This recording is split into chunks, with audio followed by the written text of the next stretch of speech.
All right, we're recording. Oh, we're live? We're live. From where? Live from the 5. Oh. Oh, wait.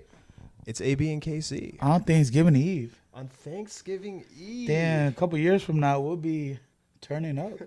Yo, couple years back then, a couple years from now, I'll be asleep 3 hours ago. Nah, for sure. I remember a couple years from now, we'll be waiting in line at this time.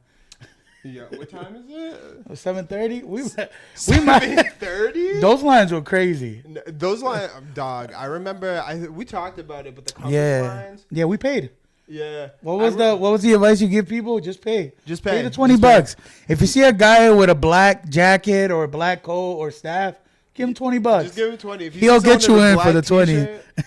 He'll get you in for the 20 You bucks. know what's one I remember? Like the ones like solidifying like Thanksgiving is when we first turned 21 and we went to Salty Dog. Oh. Do you remember that? Yes, So, clearly. like the reason why that one's so iconic is because so like everybody goes to college, everybody kind of like leaves town or whatever. Right, so right. like there's a bunch of people you don't see since you're like 18, 17 Absolutely. in high school. Because they like usually visiting from like out of state Exactly. or whatever. Yeah. And then you're 21, and then you're like at the bar, and you're like, "Oh shit, how you been doing? Yeah. Yo, how you been doing?" And then you see your teacher there. You're like, remember me?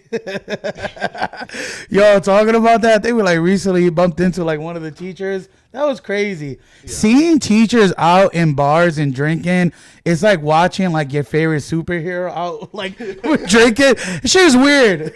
Like, okay, it's like your English teacher, like your lovey-dovey English teacher was like, she had like the nurturing vibes. Like she was like treating you like one of her own kids. And then you see her all getting like blasted at the bar. Yeah. You're like, this is weird. That's like, when you realize English teachers can put them down. Yeah. That's when you know English teachers don't know how to do math.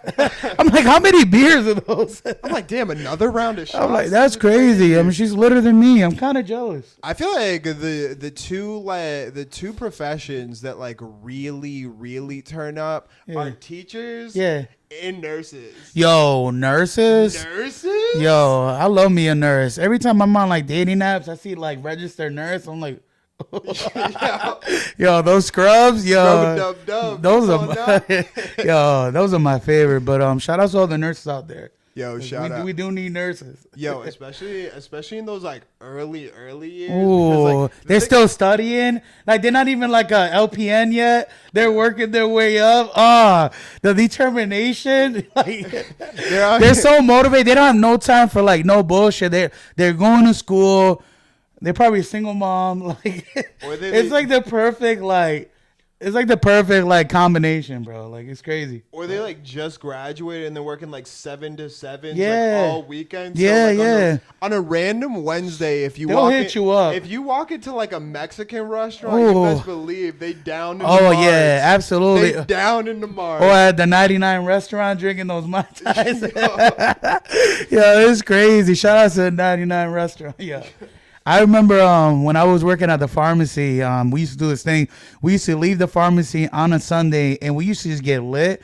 And that was like my first time like really drinking like Mai Tais. Yeah. Like I've always had like Mai Tais here and there, but the Mai Tai for the 99, it's like pure sugar.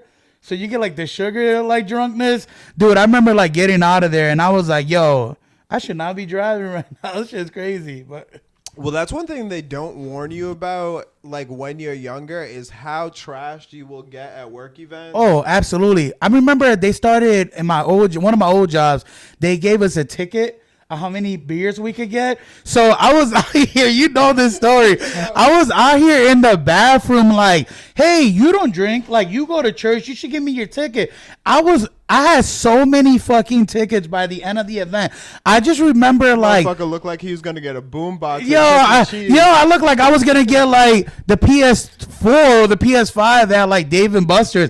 I had mad tickets, and I remember once like the HR lady, she kept eyeballing me the whole night because she was like, "You definitely had more than 2 drinks." There was 2 tickets per person, so I was probably like 10 Bud Lights in. I remember I had my back turned and like someone was talking.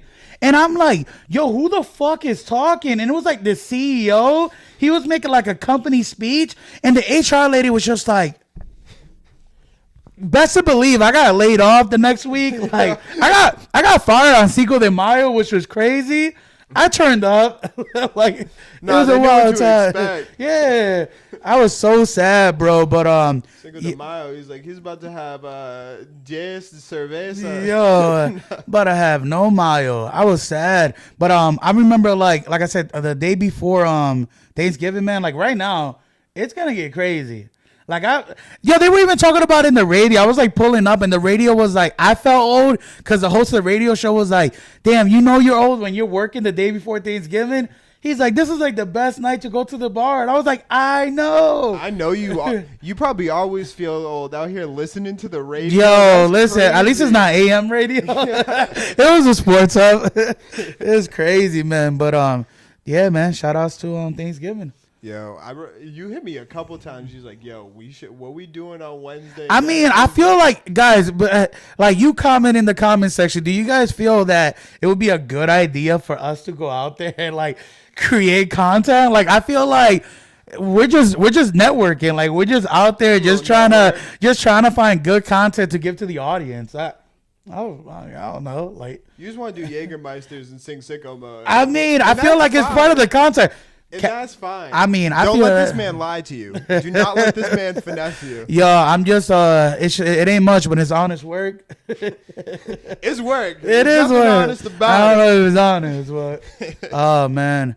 But yeah, man, shout outs to Thanksgiving, man. I feel like Thanksgiving is one of those holidays that it's either gets really appreciated or it doesn't. Cause I know a lot of like people that go from like Halloween to like Christmas. And like my birthday falls under like on the 21st, which is like a couple days before Thanksgiving. Yeah. And a lot of people, I feel like my birthday is like, doesn't get the appreciation that it deserves. Like I feel like Thanksgiving doesn't get the appreciation it deserves. But you know what does get appreciation? When people hit you up talking about, yo, can I come over and get a plate of food? I was like, nah, ain't you celebrating Christmas? Ain't you celebrating Christmas? Cause you just jump from Halloween to Christmas. Like, it's crazy, man. Like, I mean, honestly, bro, like Thanksgiving, like it should definitely get the appreciation it deserves. Like, can I tell you one now?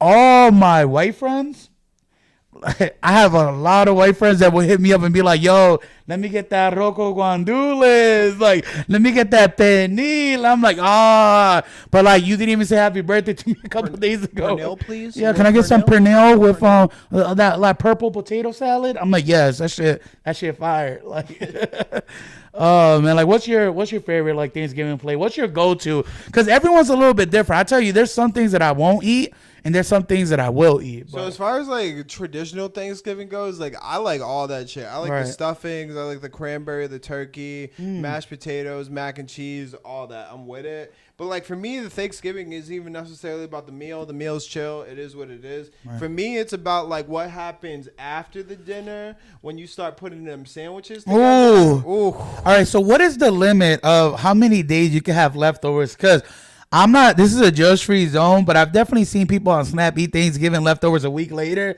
I'm like, you probably shouldn't be eating that. That's like high-key pork. Like, for me, it's like, I mean, like the third day. I'm tapping out on three. I'm at day three. Yeah. I'm tapping. If you're still reheating food after day 3, like, bro, like, you need to reevaluate your life, especially if it's not refrigerated. Like, I know some dudes that are just eating that shit off the counter. Like, they won't even put it away. Just picking up the foil. Like, just lifting the foil. Oh, don't mind if I do. I'm like, bro, why are you eating that turkey? No, like, a good rule of thumb is if you're back at work, oh, yeah. If you had a long weekend. Assuming you got the Friday off, you should not have leftovers at work. Your coworkers should not know what you cooked. Yeah. Unless it's through photos on social media. Like, I think as I get older, I just become less and less a fan of turkey. I don't know. Like, unless it's dark meat. Yeah, like, unless it's dark meat. Like, yo, don't get me turkey. Like, in my household, we're like, we love carbs. Like, we put extra carbs on carbs. Like, we'll make rice and we'll make lasagna with rice. Like, why are you making a side of rice with lasagna? So, like, in my culture, like, I'm Dominican, Puerto Rican, we're big on, like, we'll do turkey, but we'll do turkey, like, in a stew. Like, we won't really do, like, oven roasted turkey. We'll do turkey in a stew. We'll do, like, pork shoulder. We'll do, like, chicken. Like, we'll oven roast chicken. And we'll do, like, sometimes we'll do ham, but we do, like, lasagna. We do a lot of, like, sides. like a lot of appetizers, like a lot of sides. So you kind of just put it all together. But yeah, as I get older, bro, turkey. I love turkey. Like I'll go to a deli department, I'll get like turkey slices, but it's not the same. Like as far as like a turkey meal, like no thanks. It's just too dry for me. I mean, I'll eat turkey, but like I've been petitioning pretty hard for us. Yeah, turkey should be changed. Yeah, it should be changed to something else. I do fuck with ham though. Ham is good. Ham is fire. Shit, like around the year, but like on Thanksgiving and on Christmas, I'll fuck up some motherfucking ham. And you can. I feel like you could mess up ham, but I've never had like a bad ham. I've never had ham. I'm like, yo, who made this? Like, you know what I'm saying? Like, it's always been like decent ham. I think it comes like seasoned. Yeah, like you can't mess it up, but. I'm going to say that now and tomorrow. I'm like, who made this ham? Like, that's crazy. But, yeah, I don't know. Turkey, to me, as I get older, it's a hard pass. It's going to be a no for me, dog. I'll put it in the sandwich, but I'm not happy. Yeah, I'm not. Like, if I have to choose, like, if you only get one protein, I'm skipping turkey. You know what I wish, though? I wish, like, I just don't have anyone in, like, my family who, like, has a smoker or anything. Right. I feel like that adds something to it. Right. Like, nobody takes pride in the turkey. Also, shout outs to Boston Market. They're, like, high-key open on Thanksgiving. And the reason why I know, when I worked for that security company, they used to get us Boston Market as part of the deal. Like, they're like, you're working on Thanksgiving, but you have Boston Market. Now, this is the catch-22. The thing that sucked was I worked second shift. So my Boston Market was in the fridge the whole morning. So by the time I got there, it wasn't as good as getting it fresh. No, that's lit. They gave you the leftovers. I know they get. That's the best part. Yo, pretty much. But reheating, there's nothing worse than trying to reheat a whole Boston Market meal in the microwave. It's like impossible. It's like one of those things that it heats from the outside and you go to bite it in and it's like cold. Well, the thing about like Boston Market is they like technically have like Thanksgiving food, but all of it's like a little mushy. So, like, it's good when it's like fresh, but it has cold to zero reheat. Oh my, the reheat value is trash. I was like, yo, I should have just give me a coupon. I would have went to go get it myself. Like, I'm a coupon. But, yo, shout out to Thanksgiving. You know, it used to be a fire move. So I used to do this in like Philly a decent amount, but I'd go to like the supermarket and get. I wouldn't do this on Thanksgiving, but I'd get like the rotisserie chicken, and then you get the thing of mac and cheese, the thing of mashed potatoes, little gravy, gravy, a little vibe. Yeah.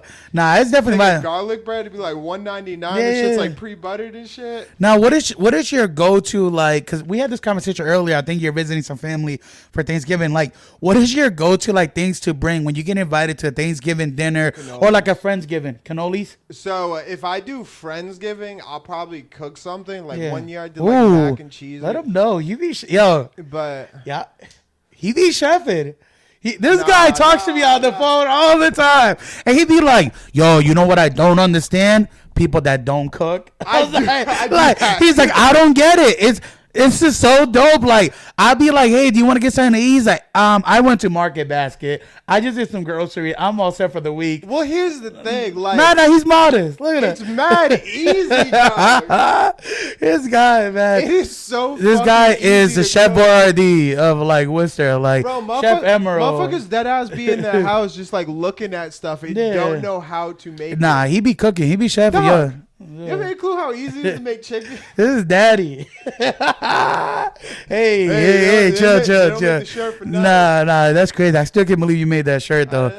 Shout out to the fam. But no. So what is your, like, for Friendsgiving? What would you bring? So you're cooking, and how about for what? I did mac and cheese a couple times. Yeah. Do you do baked mac and cheese? Yeah. Okay. So, because I feel like, yo, this is the thing with mac and cheese. I feel like there's been times like potlucks. Potlucks is, first of all, I don't eat at potlucks at work. I'm sorry. I just don't know people's like hygiene situation at home. They got cats walking around the food. I just don't eat at potluck unless I know someone that works there, or I know someone that's like very clean. Like, you could tell who's the clean ones, who's not at work. Well, I think what they should start doing at potlucks is make you like to put a picture of your kitchen. Yeah, or they should make you like you should be able to submit a video to HR of you making it while live at your kitchen.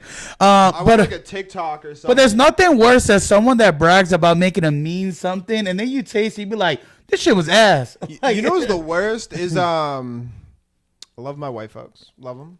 I love the wife. Thank you for the support. I'm half. Yeah. I get it. I mean, he is half, so he could definitely talk about it. I get to roast us collectively. I was born here, so White pie Sunday. I've celebrated St. Patrick's Day. Yeah, I mean, you did. We had some wild St. Patty's. What do I get for celebrating Cinco de Mayo? Yeah.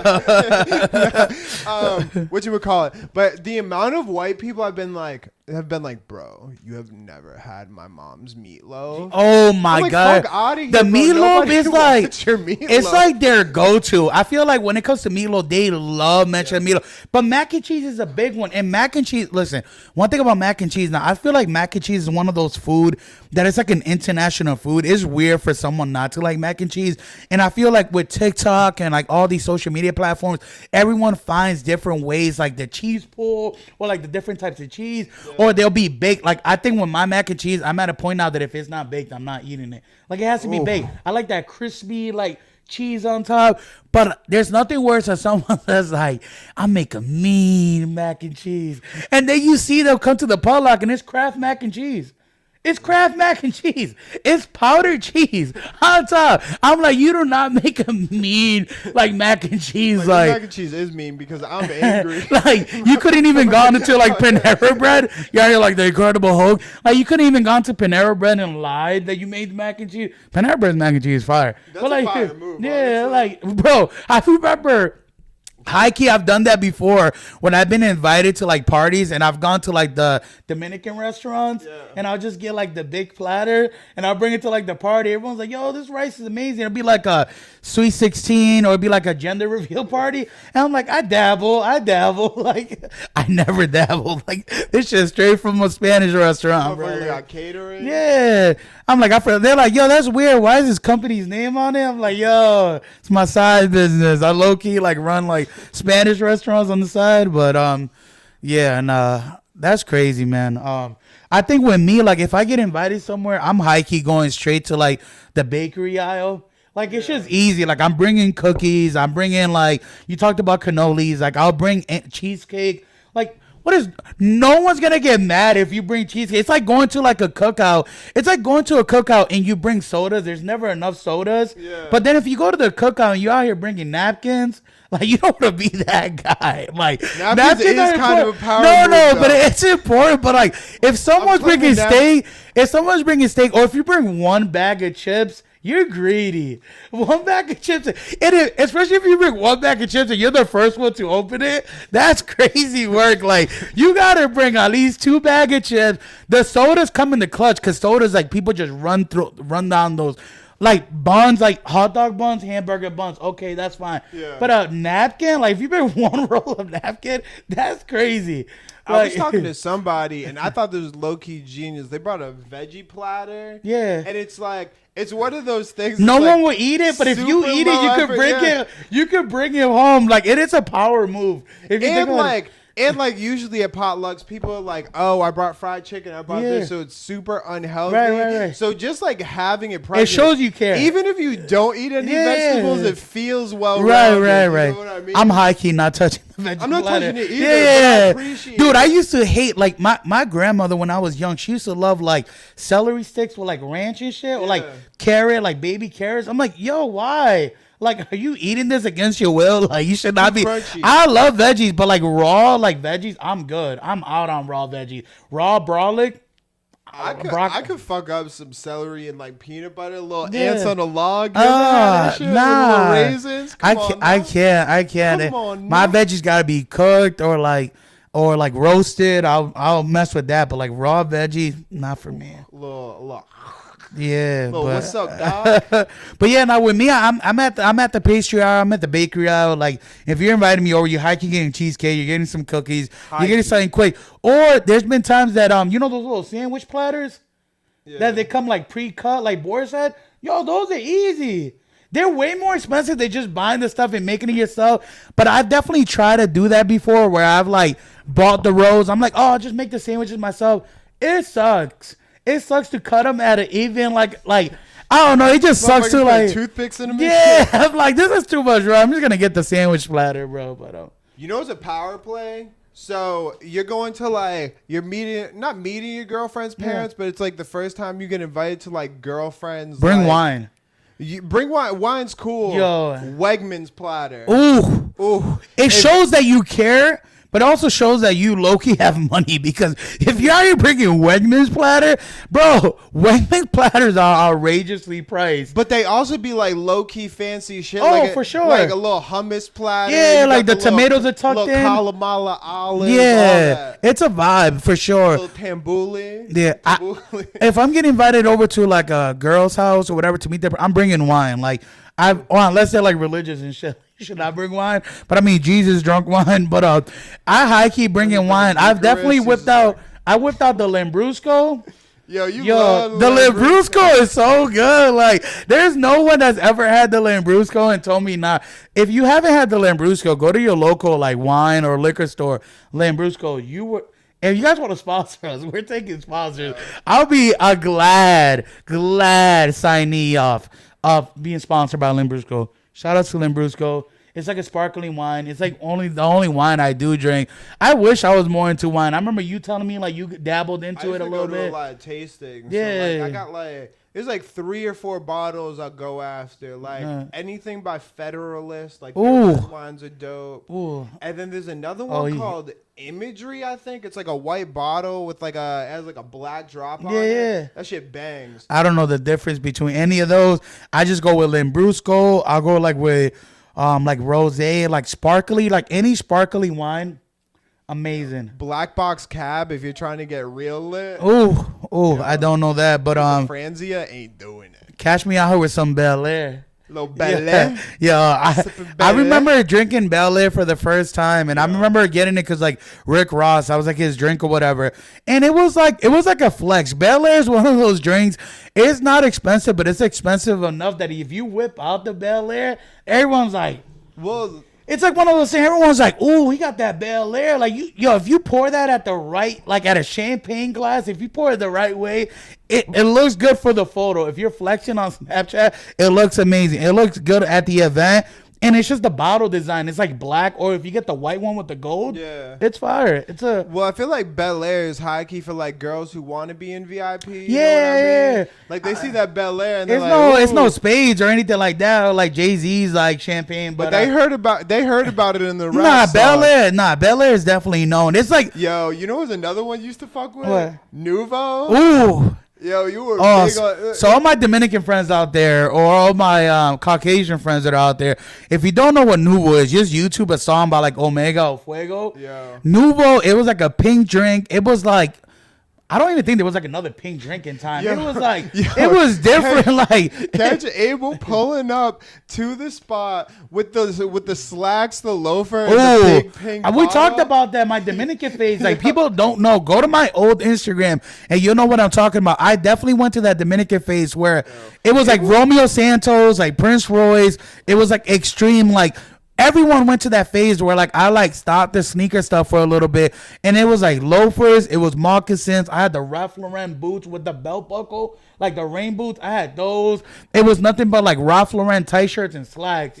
I remember in those days you were using the word grown man a lot. I'm not down with this. I mean, no, I think like working for that security company, which I also talked about in a couple episodes ago, I think that was like my first corporate job where I got to like dress up, and I was like, oh, this ain't too bad. Like, it's not comfortable, but it was like a vibe, like dressing up and stuff. Like, no, it's a vibe. I remember like my first job, I had to wear like suits and shit, and like I had the little tie collection. I remember like when you was it pink? I had a couple. I had a pink one, cheetah one, purple. Was it a Donald Trump tie? Nah, that was exclusive. Or like at that time, I was doing a lot of thrifting, so you had like Savers and I was living in Connecticut at the time, so every once in a while you have like one of the expensive brands for that. Like I remember I got this one shirt. It was a pink. My boss saw the tag and he was like, "That's like a $500 shirt." Yeah. Well, that's what happened. Like I was recently invited to like a wake or whatever, and I didn't have any dress up clothes. Yeah. And I found out that I don't have dress up clothes. Like if I get called to an interview right now, I'm showing up in a Kobe jersey. Yeah. Like I just don't have dress up clothes. Like I think I went through that phase. I mean, I've been at my job for like 8+ years now, so I haven't interviewed recently. So it's like so why are you wearing a Kobe Bryant jersey? He's like, sir, if Kobe could win 5 championships, with I could win this job. Sure I could get this job. I'm sure I could get this job. I'm like, don't disrespect. He scored 81 points. I'm pretty sure I could get these questionnaires out the way.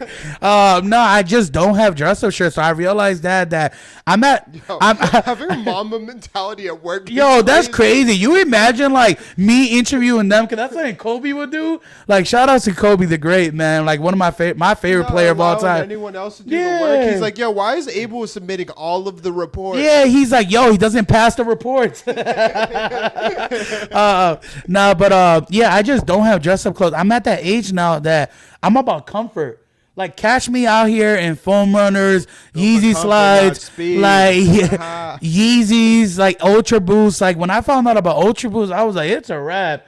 Like, shout out to Adidas, Ultra Boost. Like, I just wear comfort now. Like, you will catch me outside wearing joggers, hoodies. Like, It's all about comfort now. I'm like literally at that age where I'm like, I realized that, and I don't remember the last time I wore jeans. Because like jeans to me are just so uncomfortable. Like, I just don't wear jeans, bro. I just like wear joggers or like sweatpants or whatever. I don't know. It's just a vibe. I have one suit, and like I'm at the point now where like I only really wear it to like weddings or funerals. Motherfucker whips it out like the Superman, like the Superman outfit and shit. He's out here like, yo, I gotta go to a phone booth. But the funny thing is, like, anytime I go to one of those events, it's always the same people. So they're like, is that the same suit? I'm like, yo, this motherfucker got one suit. It is crazy because it's like a red suit. Motherfucker out here looking like Lucifer. I'm like, damn, you could have get a black one? Nah, I think I told you I never owned a suit in the other episode too. It would just be for prom. I'm gonna go to Mr. Tux, and I wear like. I realize now as I got older, it was probably cheaper if I would have just got a suit, because the amount of prices Mr. Tux was charging, then they would charge for like a separate fee for like the tailoring of it. Yeah, it was trash. Well, I remember I was in a wedding, and I think the rental for the suit was like close to $200, and there's like, if you want, you could buy the suit, and the suit was $400. Yeah. Well, the crazy thing is about suits was renting a suit was like leasing a vehicle. When you brought it back, they were like, you could own this suit for additional $100. I'm like, I don't need it. And then the next year you'd be like, I should have just bought that for the additional $100. Yeah. It's like going to the movies and they keep upcharging you 25 cents for the popcorn. It's like, I don't really need like a large popcorn, but they say just for a quarter more, we can make it an extra large. That's you out here carrying the popcorn to the movie theater, like, just pay $20 and you got finesse. Well, like, they be out here asking you like you're poor and shit. They're like, yeah. Are you sure? Well, they'd be like, it's only 25 cents. That's the word. If they would just say for an additional quarter, but they'd be like, it's only 25 more cents. There's a line behind you, so you can't like take that from them. You're like, yo, make it a Supreme. Like, they get like, super size me, baby. They're like, dog, it's only 25 cents. Yeah. At that point, I'm like, just give me the biggest like bucket of popcorn you have. Yeah, one time I didn't upgrade, and they started whispering. It's like, that's wild. This guy got booed when he walked to the movie theater. Had the spotlight on him and shit. Like, that's crazy. Oh man. But yeah. Shout out to Thanksgiving. Yeah. Shout out to Thanksgiving. Yo, speaking of Thanksgiving, you doing anything for Black Friday? Oh, so I was just having this conversation about Black Friday because I was surprisingly enough at the sauna at the gym. Hey. And some dude told me, I was like, hey, everyone's going to be at the gym on Friday because the gym is closed on Thursday and people are going to have like that guilt workout. You know what I'm saying? Yeah. Like, oh, I just had some pumpkin pie. Or I just had some cheesecake. I feel so bad. Like, I'm going to go to work out and just feel better about myself or whatever. So I told him, I was like, the gym's going to be packed. So I'm going to get there early because some people are probably doing Black Friday shopping. Ooh. And then he told me, he was like, a lot of people now just do online shopping. And I thought about it. Black Friday, we were a country of standards because we used to like, if you ever YouTube Black Fridays 10 years ago, the people that were getting trampled, like it was so bad. The people that were getting run over, there was people like fighting for like the last TV. You remember those videos? High key. Yeah, it was a crazy time. It's like, if you never watched Turbo Man, go watch Turbo Man. It was just that like times 10. It was crazy. Like, yeah, I remember the lines were crazy. I was working at Walmart one Black Friday, and I remember like pulling up to my shift at like 12, and like they let people in around like 12:30. shit like wrapped around the building, and like as soon as they let people in, motherfuckers are like running through the aisles. It was ridiculous. I remember I was working at Nike. That was like the only time that I've ever worked at Black Friday. So I was working at Nike on Black Friday, and I remember I was working at this outlet here in Massachusetts called Rentham. And one thing about Rentham is there's only one way to get in. If you know Rentham, like there's not two entrances. Like off the highway, there's only one entrance. So the line, I didn't know. It was like my first Black Friday working there. It's like an outlet store, so I should have known better. So I was like running late. Bro, I was so late for my shift. I got there. I still remember to this day. I got to Nike like 30 minutes before they opened. And I didn't know how to get in because people thought I was a customer. So I was trying to get into the front, and people are like, one thing about Black Friday you don't want to do is cut the line. Yeah. There's people that were legit. These were the days that people were camping. So I remember knocking on the door, and they were like, and I was new too. So the shift that was working didn't know who I was. I was like, I work here. Like just like it was like my first day getting hired was Black Friday. And it was so funny because they like let me in. They used to have these thing called like a huddle. So everyone would just sit in the middle and they would just talk what to expect, what people should be focusing on. It was like a team plan, like a team meeting before the store opened. And I remember I was like, okay, so what do I do? They were like, your job is to stay in the clearance rack, which is like the back rack, which is like returns or things that were damaged. And just make sure that this wall is filled at all time. I'm like, oh, this is easy enough. Bro, when I tell you, by like an hour in, I was just putting cleats up there. Everything was sold out. People were buying cleats. I saw people that you knew damn well were never gonna wear these cleats, but it was too good of a price to pass up. I was like, ma'am, you're 65. Why are you buying football cleats? It was crazy. But that was my job. I had to like run to the back and just fill the clearance rack. And I'm telling you, we were wiped out. Like, they wiped us out. Like, shout outs to Nike, but Black Friday and Nike was crazy. I don't know how it is now because I personally don't do, like, Black Friday shopping anymore. Well, they started Black Friday shopping. I think Amazon Prime started theirs on, like, November 20th or something. Right. A week ago. Oh, online. I remember I was watching this meme it shows about Black Friday back in the day, people arguing, fighting, pushing each other. And then it shows versus now, and it's just a guy that rolls his bed out of 1201. He hits submit cart, and it's like loading. He's like, yes. And he goes back to sleep. And like, that's what Black Friday shopping is, which is kind of like, I don't know. It goes back to like the whole sneaker culture. Like I used to love the camping era. I feel like it would just show that you wanted more than the other person. Now it's just all bought in and like resellers and like connects and backdooring. But that was the time that camping was dope. But I'll say another quick story about Black Friday. I remember going to the Walmart, and I told this story to my friends. I was waiting in line. It was my first time doing Black Friday at Walmart. And obviously Black Friday is during November. We live up in the East Coast in like New England, which is like crappy weather usually this time of the year. And it was like ice raining. And I remember waiting outside from midnight all the way to 4 a.m. when they opened up. But it was my first time doing the Black Friday shopping. And I remember I tried to go grab a cart. Bro, I got pinned in.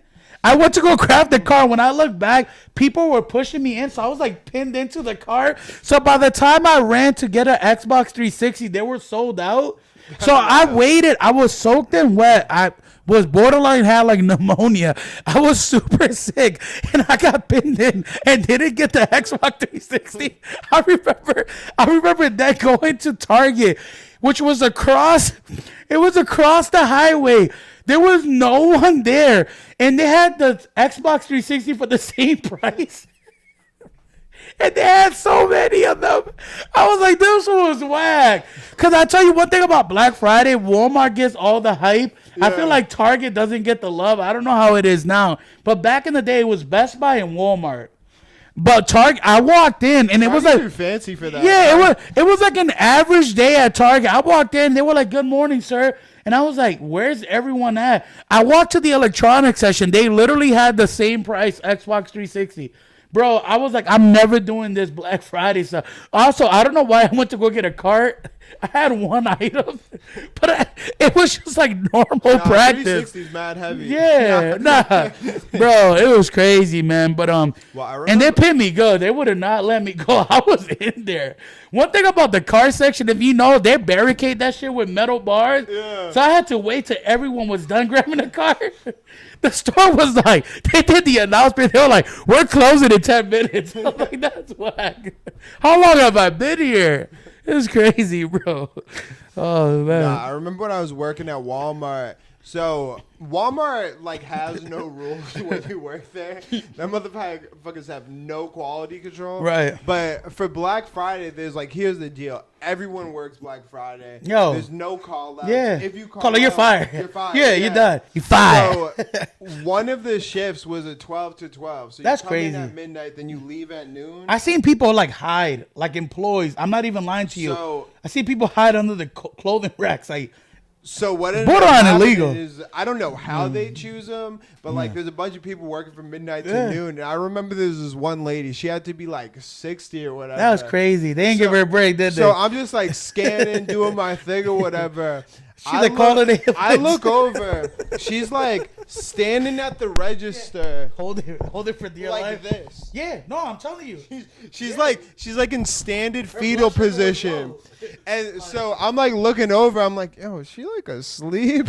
So like anyways, like 5 minutes later, the store manager comes over and she's like, yo, what the hell are you doing? I ended up sending her home, but she deadass fell asleep like this in the fetal position. Nah, it was crazy. I was like, why do you have a 65-year-old woman working the overnight at Walmart? Nah, that's crazy. That's messed up. So someone could get a $50 like Hisense 70-inch TV. Yeah, like it felt like the movie Dodgeball. You know when they're building the TV Yeah. for people of all ages? It was like a pirate and shit. Well, you know what's crazy about Black Friday is like apparently companies like make stuff specifically for Black Friday. Oh, but the whole thing about Black Friday too is a lot of the stuff is stuff that they couldn't sell all year. Yeah. So it's just stuff like, and they also get you like, for instance, like I remember the whole thing about Black Friday. I remember when like LCD TVs first came out. It was always the size that mattered. Hey, but they will always be like, all right, depending on the size. So how they get you was, it was a horribly brand TV. Like, it was horribly brand. It'll be like whatever, like, let's just make up a name. It'll be like whatever. It'll be like a Power Source TV. But it wouldn't be like one of the Sony or like LG. But they'll sell you that it'll be like a 75-inch TV for $200. Yeah. So people would get sold on the size, but the quality of the TV, a lot of the people will either throw away the TV like within a year, or they'll return it because it was just bad quality. Mm-hmm. Like, you know. Yeah, I know they like specifically will make stuff for Black Friday, but they do the same shit at like outlets too. Oh, for sure. So like what a lot of them will do is they'll just like at a Ralph Lauren store, it's not like the same shit you'll get at like Macy's. It's like B-grade. So I worked at Nike, so we would get a lot of B-grade stuff. So B-grade. Well, it's not just that, but they'll also like purposely like lower the quality. No. So like if you buy shit at like Macy's, it'll be like a higher thread count and shit. No, for sure. But I'm just talking about specifically Nike from experience. A lot of the shoes that we used to get from Nike were B-grade shoes. So they'll have a slight defect, either the insole, they'll have some separation, a glue stain or something. We'll get those from the factory, and because they were a little bit cheaper. But people didn't care. People were like, these are Olympic 7s. Little did they know, like if you look at something, there was definitely defects in them. Definitely. But like a lot of those stores you mentioned, it's not the same quality you get like at a Macy's. Yeah, it's literally like made for those. So they'll be like, don't care. Honestly, if I could get a Ralph Lauren hoodie that I really like for the cheaper price, and it's like not the same quality, who cares? Like, you know what I mean? Like, as long as it's not that black and red polo we talked about that everyone had. But now Black Friday is definitely not the same. Shout out to people that still do Black Friday shopping. And you don't see like those deals that really like won you over. You know what I mean? Like I remember, I don't know if it's just advertising or what it was, but it'll be like a computer, a laptop. Like I know a lot of students that they're shopping on Black Friday, like gamers, like, or DVDs are not in no more, but like DVDs, like Blu-rays, go on sale. Like I feel like electronics in general was just more, I don't know, like they were just more I wouldn't even say advertised.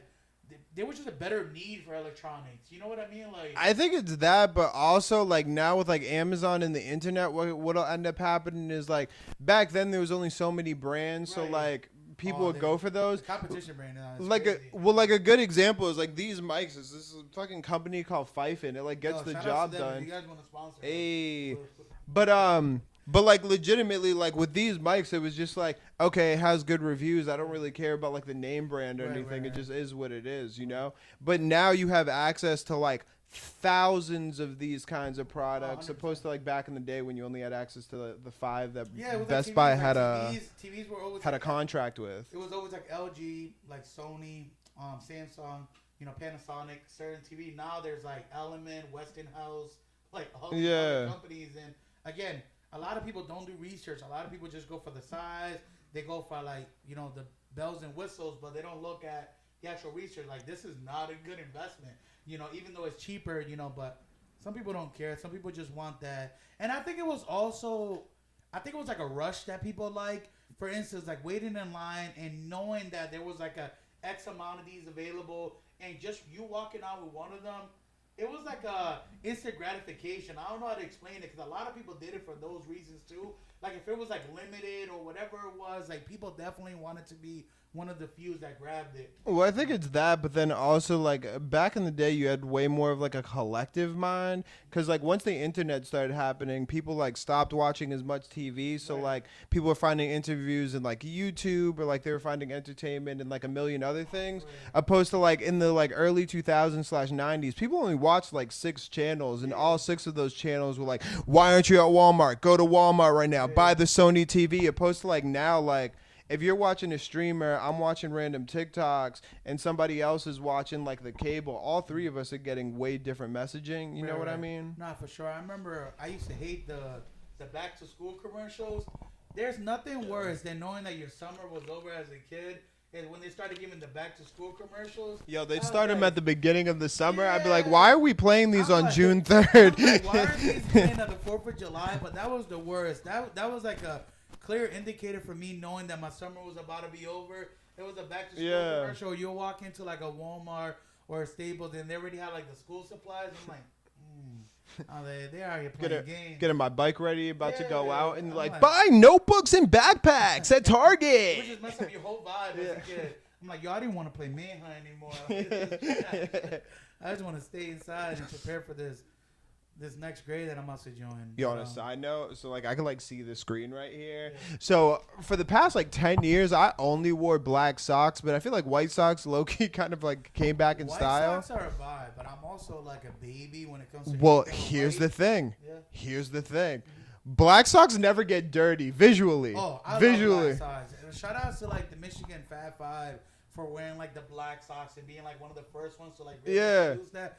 I'm telling you right now, black socks, I own so many pair of black socks. Black socks go with everything. But the white socks, there is times that I'll throw them on with like a pair of like dark pants and they pop. I'm like, okay.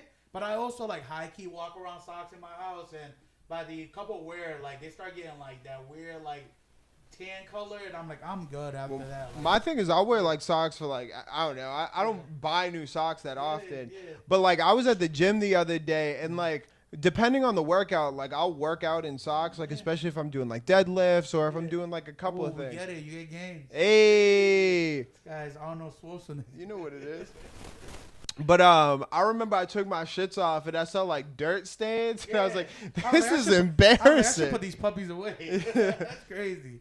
Yeah, nah, I it's never been to like that extreme, but I know with white socks with me, they have such of a small shelf life. Yeah. Like I've owned black socks for years and they still look pretty good. Now they do get a little faded though. Nah, they definitely get faded. Black and gray. I'm like, all right, but we were talking about that, about like if you want to give me like a good gift for like Christmas, yo, socks and underwear. Yeah, that's like I'm telling you one thing, I could go out and spend $1,000 on a pair of Travis Scott shoes, not even blink. Try to get me to go buy socks. It's like, yo, it's like literally a negotiation with me in my mind. I'm like, do I really need this new pair of socks? Like, I still got some socks at home. I got a couple mismatched ones. I can make it work. It's so hard for me to grab those things that I really need. Tank top, socks, underwear. But when it comes to like anything else, done. Oh, it's $500 for this Apple Watch. Say less. It doesn't matter. But when it comes to like the necessity stuff, I don't know. With me, it's harder for me to make those type of purchases, which is crazy. I'm always happy when I do though. Oh, but no, it's I'm like super happy. It's like doing laundry. You hate it, but once you do laundry, I love clean clothes.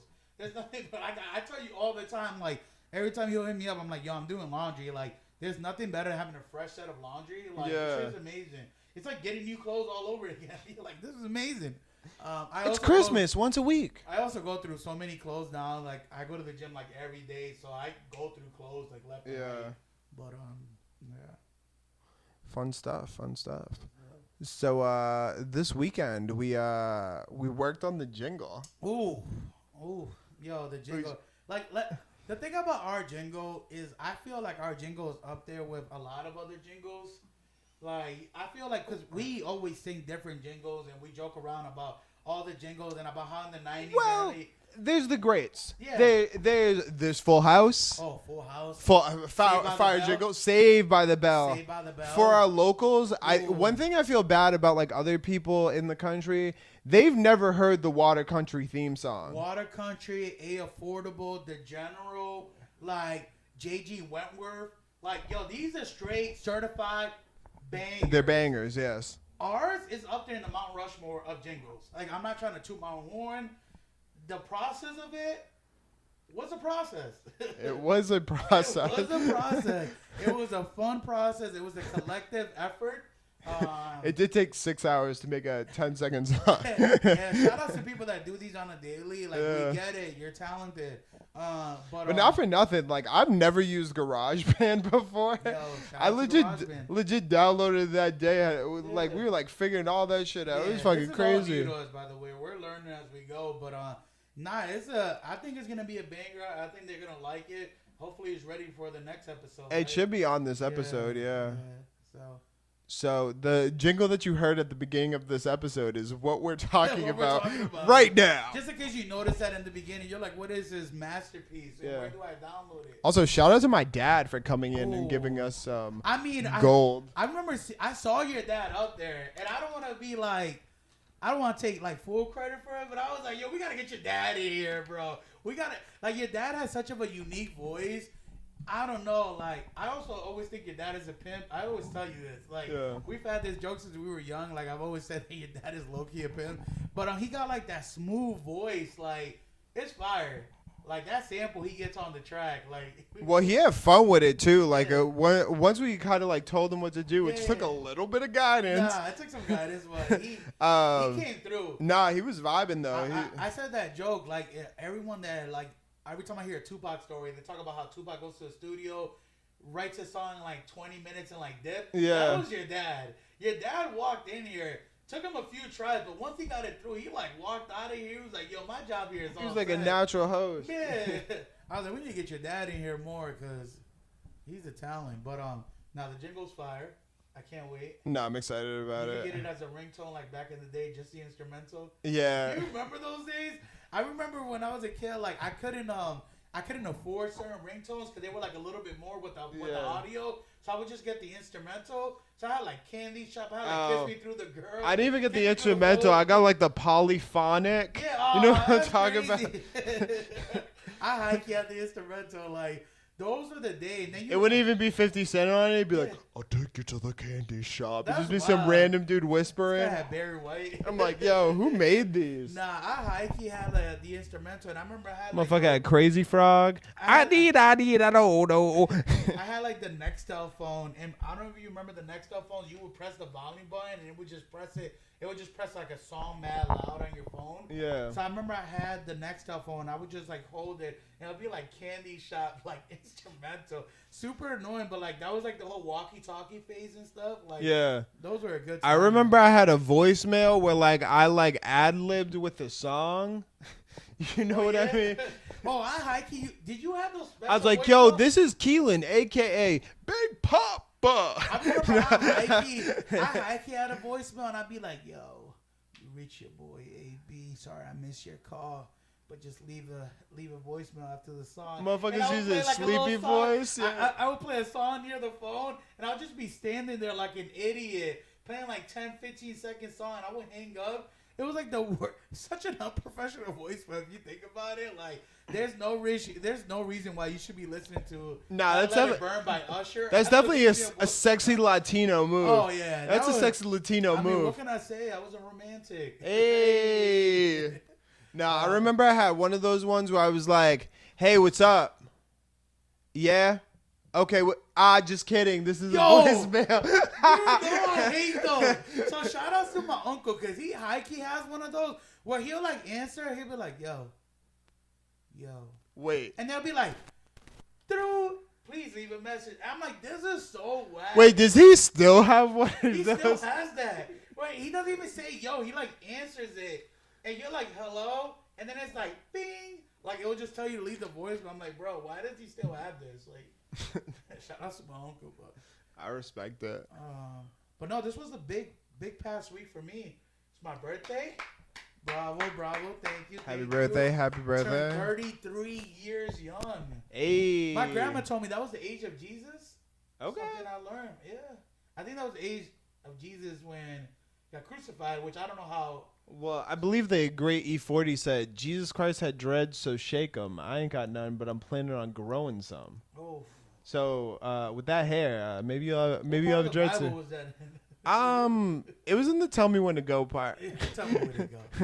No. Yeah, that was the first thing she told me. She was like, happy birthday, son. Is you officially the year of Jesus or whatever that was worth. I definitely took that as a compliment. Yeah. I'm definitely getting You're old. definitely drinking wine like Jesus. I'm out here like Larry Bird, 33. I'm trying to think of great 33s. Larry Bird for sure. But we definitely stepped out. I mean, it wasn't the same as our earlier years. Like, I feel like we got story for days when it comes to our earlier birthday. This birthday was like, it's midnight. Like, why are we still out here? Like, we should be in bed. We were outside, though. Nah, we were definitely outside. I think we pulled up to like 1 a.m. Yeah. I know I got home at 2, and I'm like, who is this guy? What have you done with AB? Like, the crazy thing is one of the nights, so like I'm so used to like my old life where like I would go out drinking and I was just used to waking up with a hangover. Yeah. If I stay out till 1 o'clock in the morning, I will lay in bed for an hour like I'm going to be hungover. Right. And then I'll get out of bed and I'll be like, oh shit, I didn't drink last night. Well, the biggest thing with me, we had this conversation, is like going out now in my age, it says I would just feel lazy the day after. Like, I would just feel so lazy. I had no motivation. And the thing was, I didn't even drink like that. Like, when we went out, I just had like a couple High Noons. Shout out to High Noon if you guys want to sponsor us. A couple High Noons, a couple bombs. Couple Jaegers. This guy brought the Jaeger bombs back. Yo, shout out and to this guy kept them back. He forced me. He literally put my hand behind my back and like forced me to drink them. But shout out to Jaeger bombs. It was the thing about Jaeger bombs, it was like a shark when he smells blood in the ocean. It was a slippery slope because we start off with one. I think we had like 4 by the end of the night. Yeah. And one thing about Jaeger bombs, once you have one, you realize how gross they are, but you also realize how cool it is. Like, if you never had a Jaeger, it's literally just like a cup filled with a Jaeger shot, and it's Red Bull, right? Yeah, it's a shot of Jaeger. But it's like floats. It's like perfectly. Well, the guy that did it for us is like. I think that might be like a ordinance or something, because some places you can't drop the shot in. Yeah, but it was like I know they couldn't do the glass shots anymore, but these were like the plastic ones. Mm-hmm. But it had the little Jägermeister belly button, a little cup inside of a cup. It tastes like medicine. It is not great for those that have had it, but it's definitely... I used to not hate the way they tasted. But now I'm like... I had these. I was like, what the fuck? I'm like, I used to enjoy it. You're right, because we used to have them. And we'll make like a little page. Used to enjoy them a little too much. Yeah. I'm like, these are great, but like having them now, I was just like, bro, why are we doing this to ourselves? And why are we paying for these? I think... Like, Jaeger bombs should be free at this point. Like, you should be able to order them, and the guy should be like, "Are you sure?" Like, the guy behind the bar should be like, "Jaeger bombs." Like, I think in our defense too, we also only used to get them when we were shit faced. I also think we were the only one that ordered those. I don't even think they're in the menu. I mean, like, I didn't see anyone else order Jaeger bombs that night. I feel like other people do order it, but that night where we were. Well, I feel like where we were, they also have like pretty colorful drink. I mean, we might as well shout them out. Café Neo. Oh, Café Neo. Oh, man. Yeah. Also, old Café Neo spot. I'm I'm not gonna play favorites. That was low key for me a better location. Here's the thing. I feel like the old one, it definitely like fit the crowd down. and vibe better. Yeah, the old one felt like a dive bar. Yeah, it was like a dive bar. It was like dark. Floors were sticky. I never went to the bathroom at the old one. I went to the new one. I was like, this bathroom seems like a Marshall's bathroom. It was super clean. They had like tile flooring. They were playing like elevator music in there. I was like, what is this? Like, it was too good to be true. It felt like I don't even know how to explain it. Like it felt like, have you ever gone to like a Burger King as a kid and it was really good, then they remodel it and it doesn't taste the same? I was like, what was in the old grease? Like, what was in the old grease? Because this burger, these Whoppers don't taste the same. Café Neo has gone corporate. Yeah, they got corporate and they forgot their roots. But no, they literally down the street from where they were. It's legit less than a block away less from than the a block, old location. But it was crazy because I don't know. I was just used to seeing all the new silverware, like new cups. I was like, give me the crack cups with like the stains that don't come out. Like, makes the drink taste like better. a coffee cup with patina, like the fucking stain and shit. Fucking microphone has like a sock liner in it and shit. Like it was all dirty and stuff. I will say the one critique I don't like about the new one is where they have the like board for singing. I don't like because you have to like turn your back. Yeah. It's not the same And the whole point of karaoke is like low-key feeling like you're a performing. celebrity. Yeah, I have my back turned towards people. Also, shout outs to people that do karaoke weekly. You guys are showing off. You have to be in karaoke shape. Me and this guy, there was a couple of times that we took like some breaths. We're like, yo, could we pause this song real quick? Like, I know for a fact there was a couple of times I was singing. I was like, yo, I'm running. Either my voice is gone or I'm running out of breath. Well, I was out here like, Figaro. Figaro. No, it was crazy, man. But I don't like, you're right, when they have the monitors. Besides that, definitely go check them out. I mean, well, I would say like low key, it is kind of the same setup. Yes. Low key, like there's like slight differences, but overall the bar is the same. The bar is like kind of like the same shape. The DJ's in the same shape. Yeah. Like there's a little bit more space in the back. There's more space to walk around. The old Café Neo. It was cramped. You had a clear path. I used to love it though. The old Café. I mean, this one had characters. It was a little bit more spread out, but the old one had characters. The first night we went to was not. It was also like raining and stuff. I think it was on a Thursday. It was dead. It was dead zone. The club was not blowing up. It was not on a Thursday, but we did go on Friday, and it was like a turn of events. Well, when we first got there, though, there was a lot of motherfuckers singing show tunes. Oh man, yo, let me put you. But it was pre 10 p.m. Pre 10 p.m. Pre 10 p.m. Let me put you on game. If you go to karaoke bar, and listen, I love Disney movies. I love Disney movies. A little too much. I grew up on a little too much. Movies. But if you're out here singing a Little Mermaid Disney song as a grown folk, doesn't matter if you're a man or woman, I don't care what you are. If you're singing a Little Mermaid song at a karaoke where there's adults, you need to get reevaluated. Like, the moods were not mooding at all. When we got there, we had to turn it up. Also, we were the only ones playing hip-hop music, like everyone else was playing, like, sad music, like, R&B. Me and this dude came in guns blazing, just, like, with sicko mode. Roses was a good one. Yeah. What was the other song that we sang? There was a couple. I don't know. I was talking to someone else we were with about that today. I was like, what was the other song we fucking sang? I know we did sicko mode, we did Roses, Nike, it's just early. You thought the song was over. And that's something you guys can expect if we finish it. A little premature. They're gonna play the full song. So if you think they're gonna just play you like the sample, you want to make sure you stay. You want to make sure you give the microphone back when he tells you that the song is over. Because you might get surprised. You might not know that song as well as you think you did. Well, here's the thing. I feel like as the DJ at a karaoke spot, it should be your job to like trim the song early if necessary. Because the endings of these songs is unnecessary. Well, like I'll do a lot of Biggie songs and like Hypnotized. Yeah. They sing the chorus like 6 times at the end of the song. You have any clue how like how boring it gets the sixth time. Yeah. Like, can't you sing sometimes? You also have to be, I'm telling you, karaoke shape is a real thing. I don't care what no one says. You gotta be in karaoke shape. It's crazy. I thought I was in karaoke shape. I felt like 50 Cent at the Super Bowl when he was like hanging. Yeah. I felt like I was hanging upside down. You know, you're trying to get your iPhone charger through your bed and you can't feel it like this. Like, right here trying to do a crunch. I can't get to my toes. Yeah, it's crazy, man. But yeah, it was a big week. It was my birthday. I realized that it's just another year. Hey, so modest. You start collecting these, like Thanos collecting these Infinity Stones. Hey, realizing that you're getting old.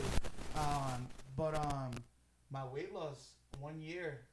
Hey, that was yesterday. Shout out to everyone. Make sure you go and follow. Actually, I gotta pull up because I wrote it as a certain acronym on my Instagram. Make sure you follow my new weight loss journey Instagram account.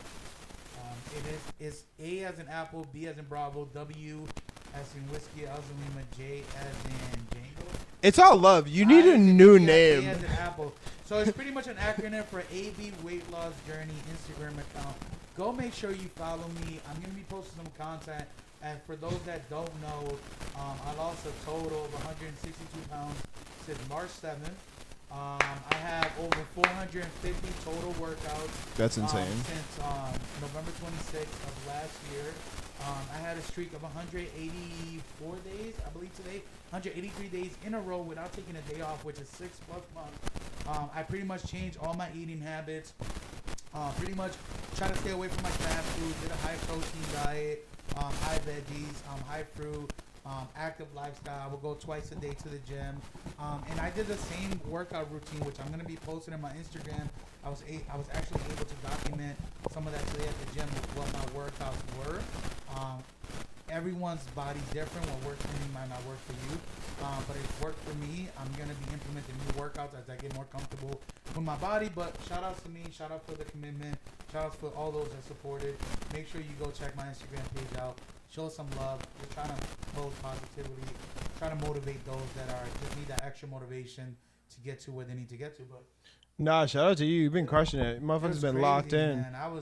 It's been a crazy journey. I was doing the one thing about me, which I give you a lot of kudos to, because he does all the editing for our videos and all that stuff. It's a lot of work, but one thing about me is also when you have a phone and you don't organize your photos. A lot of my photos were high key like my weight loss stuff, but a lot of them were personal photos too. Yeah. So going through them and like organizing them in chronological order was tough. Like getting those in order was crazy, man. So it took me like a couple hours to get the 1 year recap, but it's up there. Make sure you check my TikTok account too. It's also up there, but yeah. Also, one piece of advice: you need a new social media handle. Which one? Yeah, ABLW.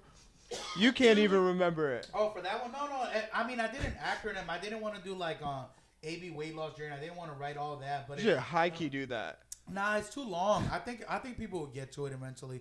Like all things in life. Motherfuckers be like, oh, do you follow this guy? It's like, who? ABL. I don't know. It's fucking.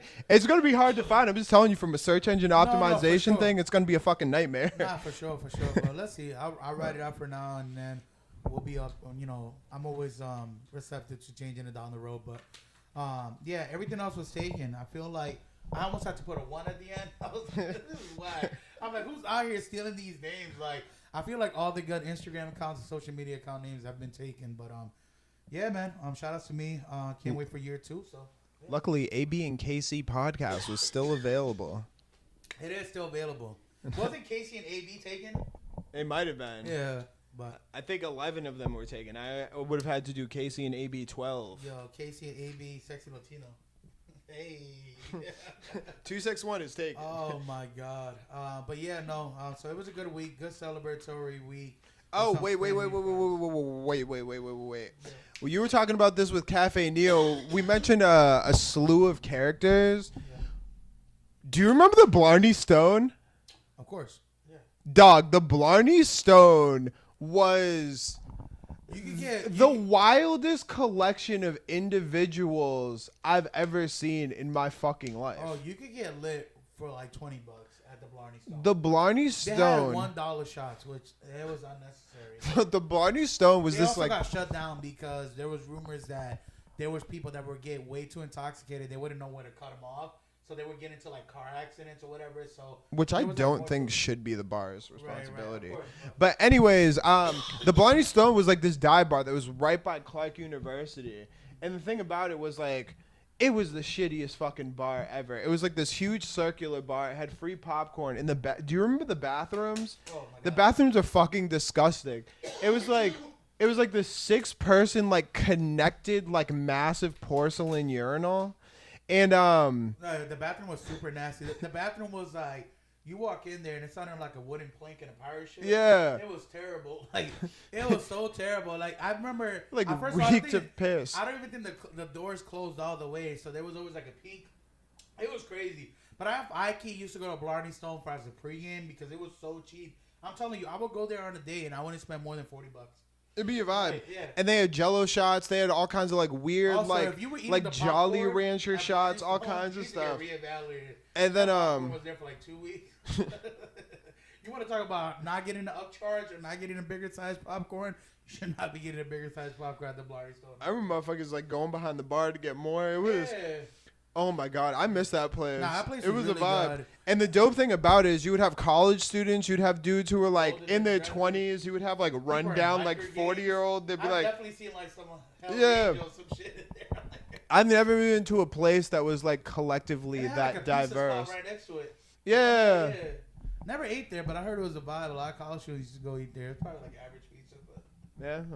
Shout out to them. You want to sponsor us?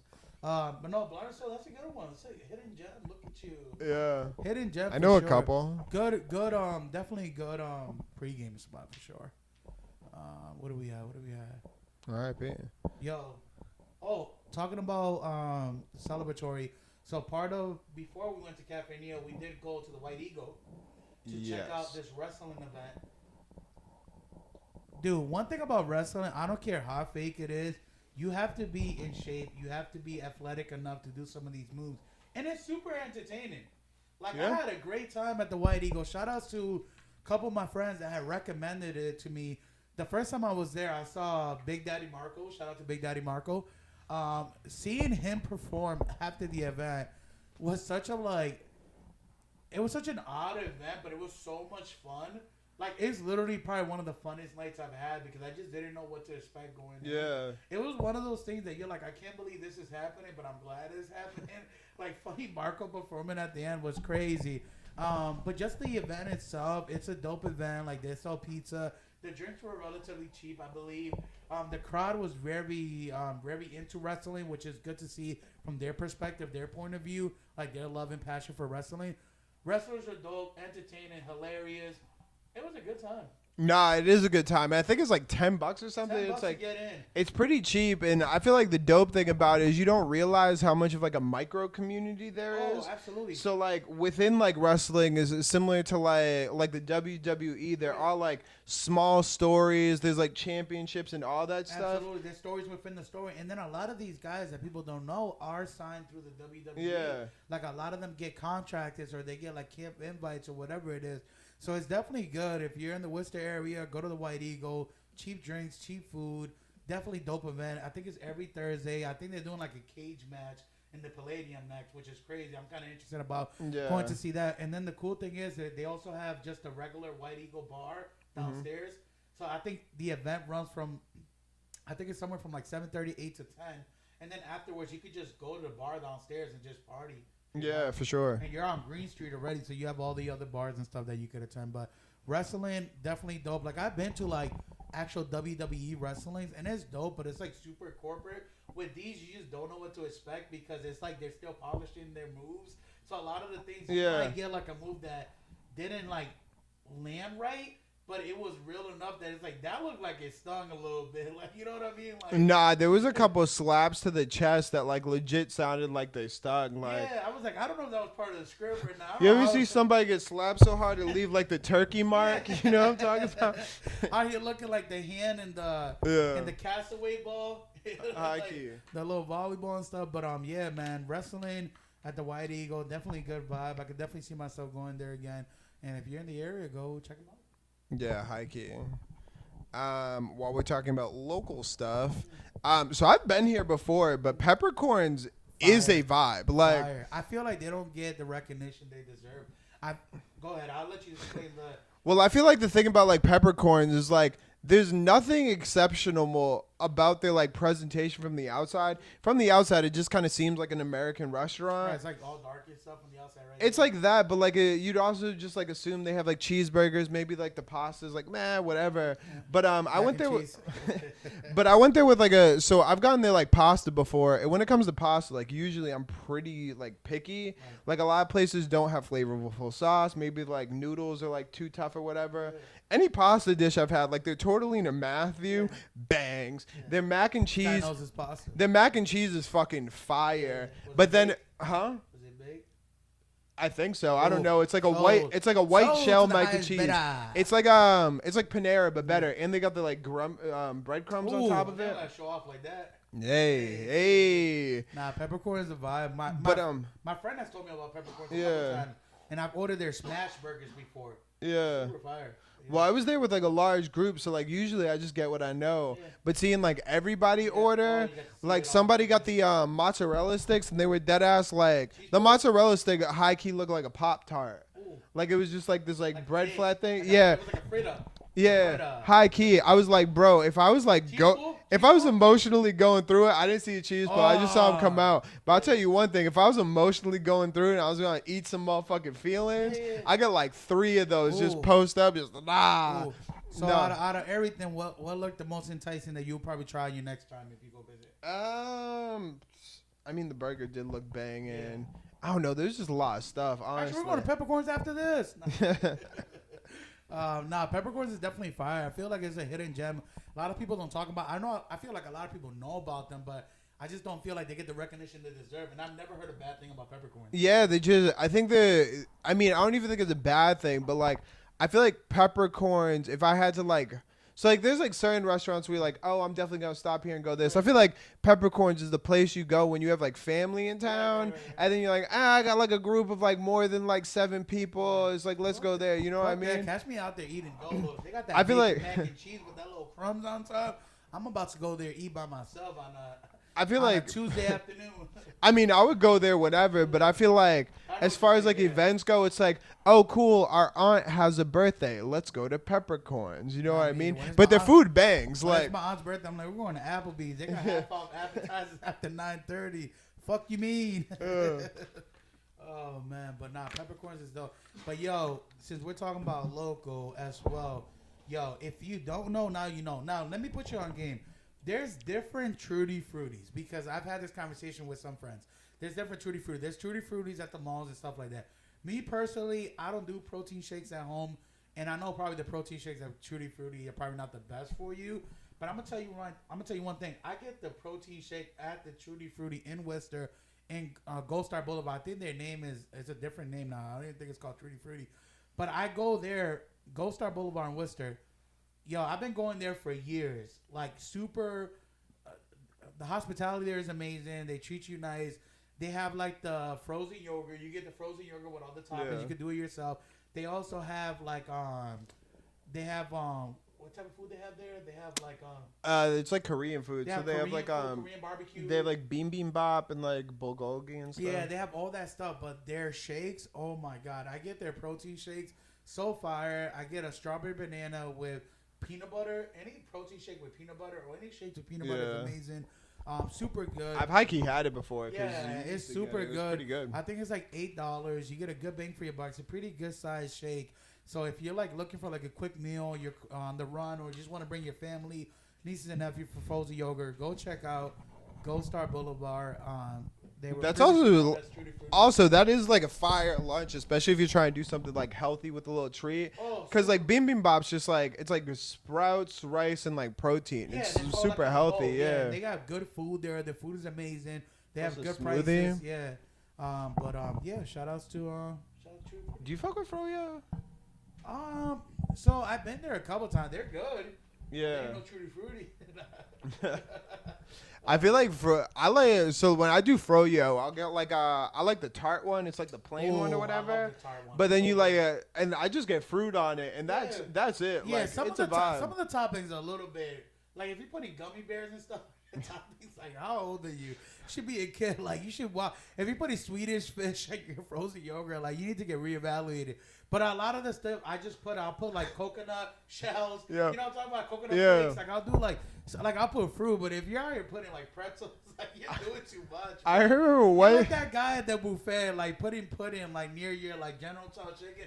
You're doing too much. So usually I'll go no nonsense. It's just a tart. Fruit. And I remember I was telling someone that we pulled up and I put nerds in mine. Nah, that's crazy. Nerds is wild. They're like, that is not no nonsense. I remember once I was waiting in line at Tutti Frutti and I think the person didn't know how they operate, so it's by weight. Yeah. So the dude was like waiting in line, but the dude was eating some of the stuff off his thing. Yeah. So he had like Hershey Kisses on him. He was like eating the M&Ms off him, and the lady was clearly like upset. Yeah. She's like, these are not free. Like your thing is gonna weigh less. But he didn't like know, so he's like stealing the M&Ms as he's in line, and everyone should look at him like, don't do that. If you're gonna go to one of these spots, it is not free. It's by weight. Nothing is free there. It's not like help yourself. Like, but yeah. With that said, though, I high key eat grapes at the supermarket. Oh, I used to do that till I worked at a supermarket, and I started finding out how like people would get like.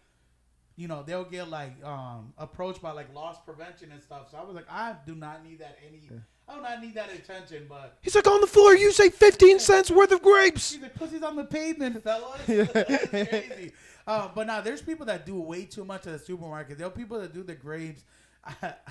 There was a couple of friends of mine that were like, take the cookies from the bakery aisle, which was crazy. They'll do like the cookies and stuff. I remember I saw like a half-eaten rotisserie chicken once. I was like, this is too much. Yeah. Like, why not take the other half at that point? But supermarkets are crazy, especially when you're walking around. You're like, why is there like Hot Pockets, frozen Hot Pockets in the bread aisle? We talked about that, how people just get lazy to return things. I'm like, bro, like if... My biggest thing is if it's refrigerated, just let the person know that you don't want it, the cashier. But if it's like non-refrigerated, like don't get it wrong, like I left for bread like in the chip aisle before. Like, I've done that. But like if you're leaving eggs, in the canned goods, like you're doing way too much. Honestly, the most savage play is when somebody puts like ice cream or like frozen shrimp like somewhere along where the belt is, you know what I mean? Yeah. It's like knocking up there, and then the worst thing is that someone will leave, and then the cashier will be like, do you want those? You're like, these ain't mine. Like, cashier's like zoning, and they're like, oh, sick, there's fucking... Yeah. Nah, but people also self-checkout. Shout out to the people that be finessing the plugs. Yeah. Like, people be out there, like, putting bananas for, like, expensive mangoes. Like, they be out here, the PLUs be, like, not PLUing, like... People out here do be scamming at self-checkout. And we talked about that in the last episode. High key. About like Walmart and stuff. Like Walmart, like there's some self-check. There was one self-checkout that I went to. I won't even say the supermarket's name. Ooh. But I went in there and the guy literally was doing laps around the self-checkout. But I felt like he was like zoning on me because I was the only one there. So he kept doing like these laps. He was lapping around you like a shark. Yeah. He was like lapping around. He was lapping around me like NASCAR. And he kept like walking around, and then he at one point he stopped and he just stared at my screen of what I was scanning.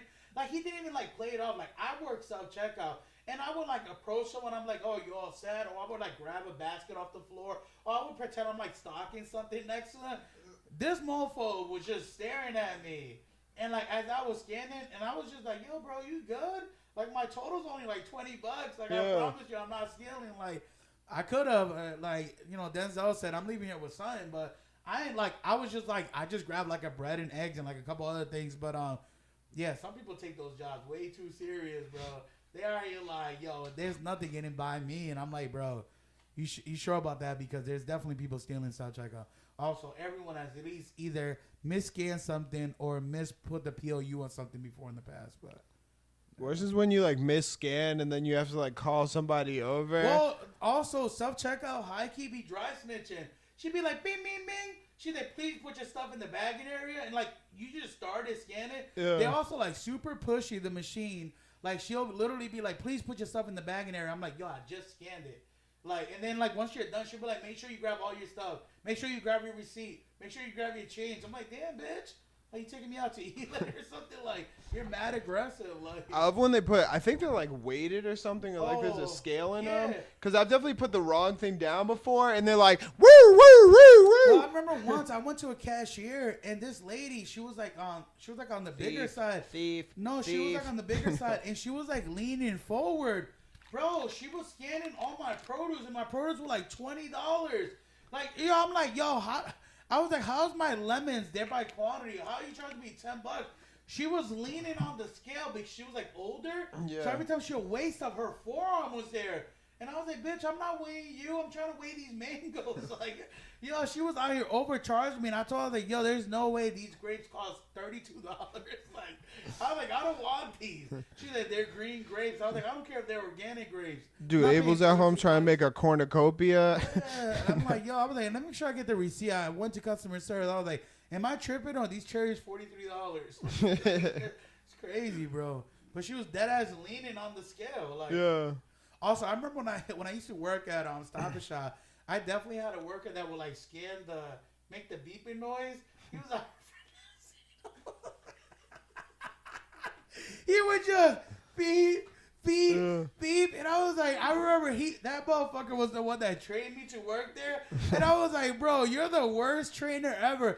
I remember WIC checks, people would come with the WIC check. So WIC is like a government like supplement that the government would hand out to like, parents that are like in need. So I remember Massachusetts was cracking down, and they were like, all right, guys, no more like sweet cereal. You got to eat Kix. You got to eat like cornflakes, not Frosted Flakes, because like obesity was like ramping up with kids and stuff. So Massachusetts was like, yo, we're like, I don't know if it was just Massachusetts or everywhere, but Massachusetts was just like, yo, we're like making fruits eligible now, vegetables.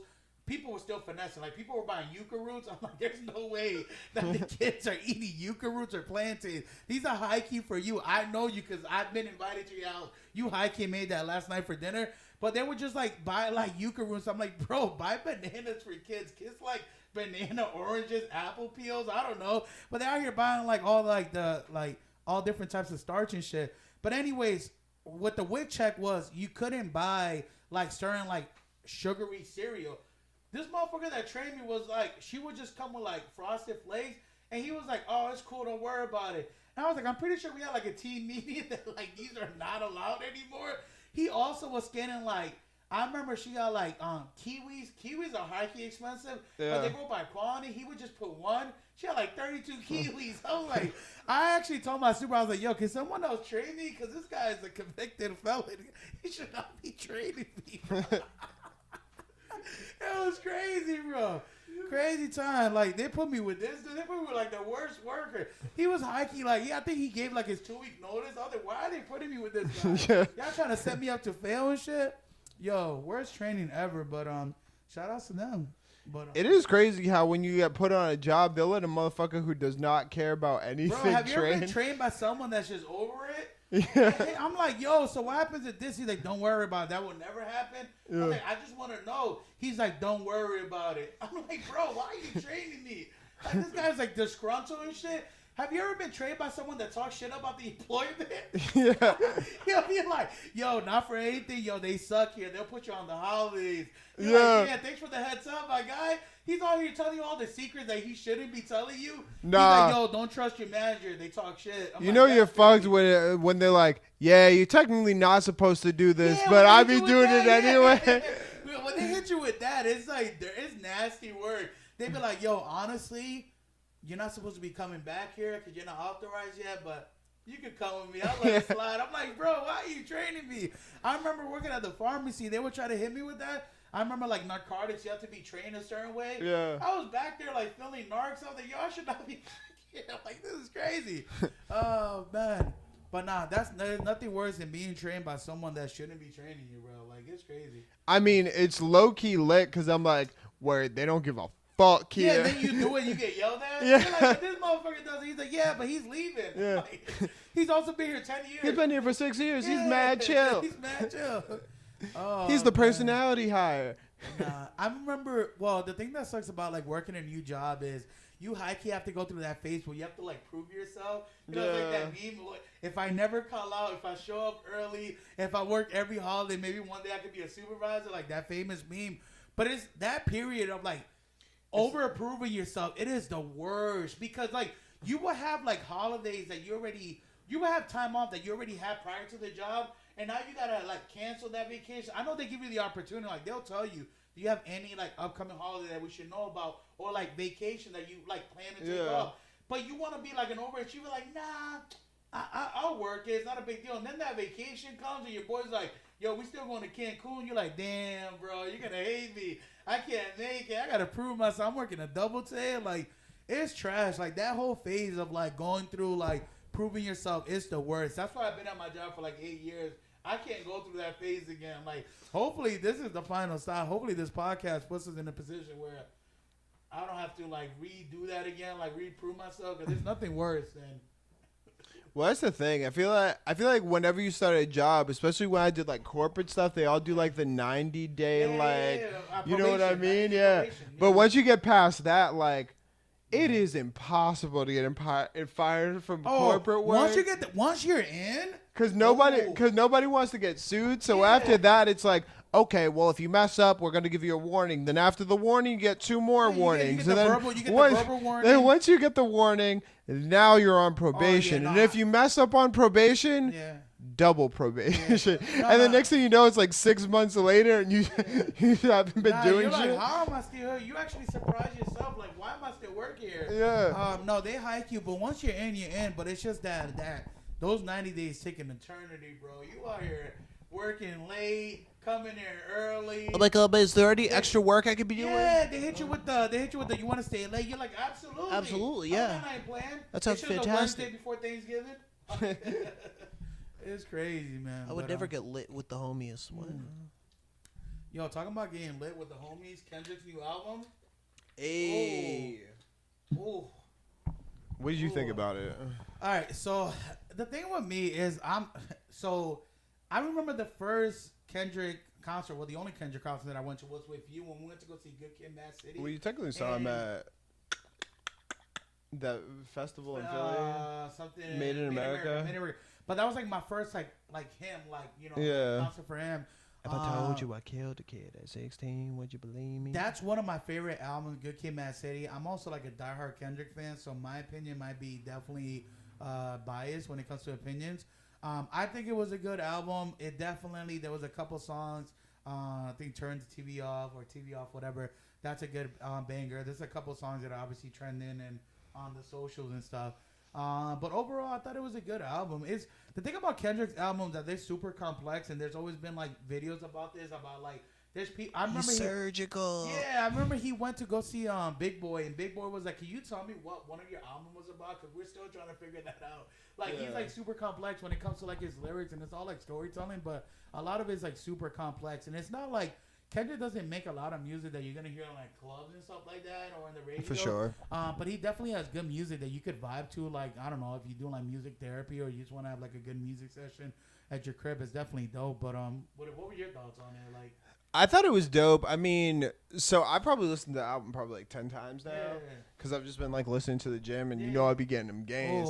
But whatchamacallit, I thought the album was, so the first time I listened to it, I was like, this is like all right. You were like, I don't know, I feel about it. Yeah, and then after like listening to it like more and more, I think the like biggest thing is like I think coming off of the whole like Drake Kendrick beef, like I think Kendrick's kind of on like a warpath to like claim the West Coast and give West Coast representation. Yeah, Kendrick right now he's on a. But like the big thing with the album is I feel like it had like a lot of the songs had like a heavy West Coast sound, which is someone who comes from the East Coast isn't used to hearing. Right. So like a huge part of it was like getting used to hearing that. Right. But then once I kind of like settled into it, I was like, okay, so like I kind of get where he's coming from. The album felt a little bit more cohesive, and I'm terrible with names because I just like listen to the album.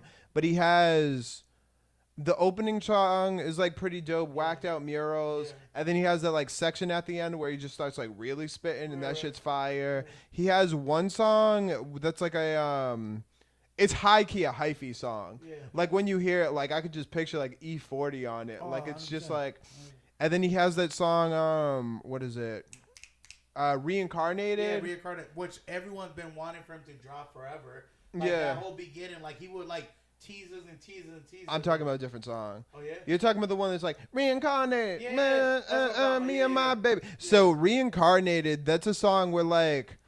Basically, each verse he like comes from the perspective of like a different person. Oh, yeah, you told me about that. But anyways, like if you like really listen to it, it has this like really dope like piano in it. But if you like match his flow up, it kind of reminds me of like Changes by like Tupac. Right.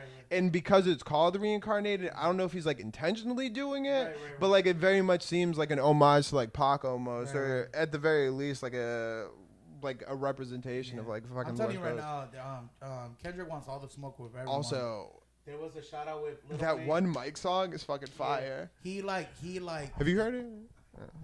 He spoke out against like Lil Wayne because the whole controversy and about should Lil Wayne be hosting the Super Bowl in New Orleans or whatever.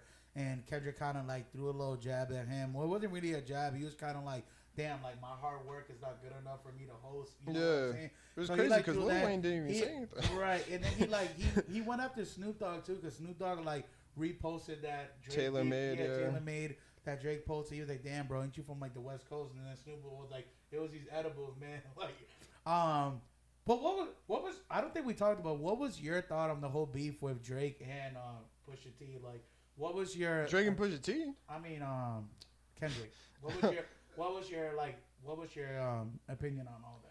So, I mean, I think Kendrick won, but I think like from like an outside like furthest like view away, I think the biggest mistake Drake made was that Drake kept on trying like big dogging Kendrick. Right. And I feel like he drastically underestimated how big Kendrick is. Right. But I think a lot of that comes from like the sheer numbers Drake does. Of course. But if you look at Drake's like top 5 on Spotify, Apple Music, his top music isn't from hip hop. Right. So like I just think he tried big homieing him when he's not the big homie. I think what I think was, I mean, shout out to J. Cole. J. Cole high-key got out of that early enough that he was like, I'm all set. I do not need this form of attention. Also, coming from J. Cole, like me and my boy, he's like big into hip-hop. And he was like, that's just not what J. Cole's like personality was to go after someone. It's just not J. Cole. J. Cole's just like a vibe, low-key guy. Like, he just wants to make good music. And, like,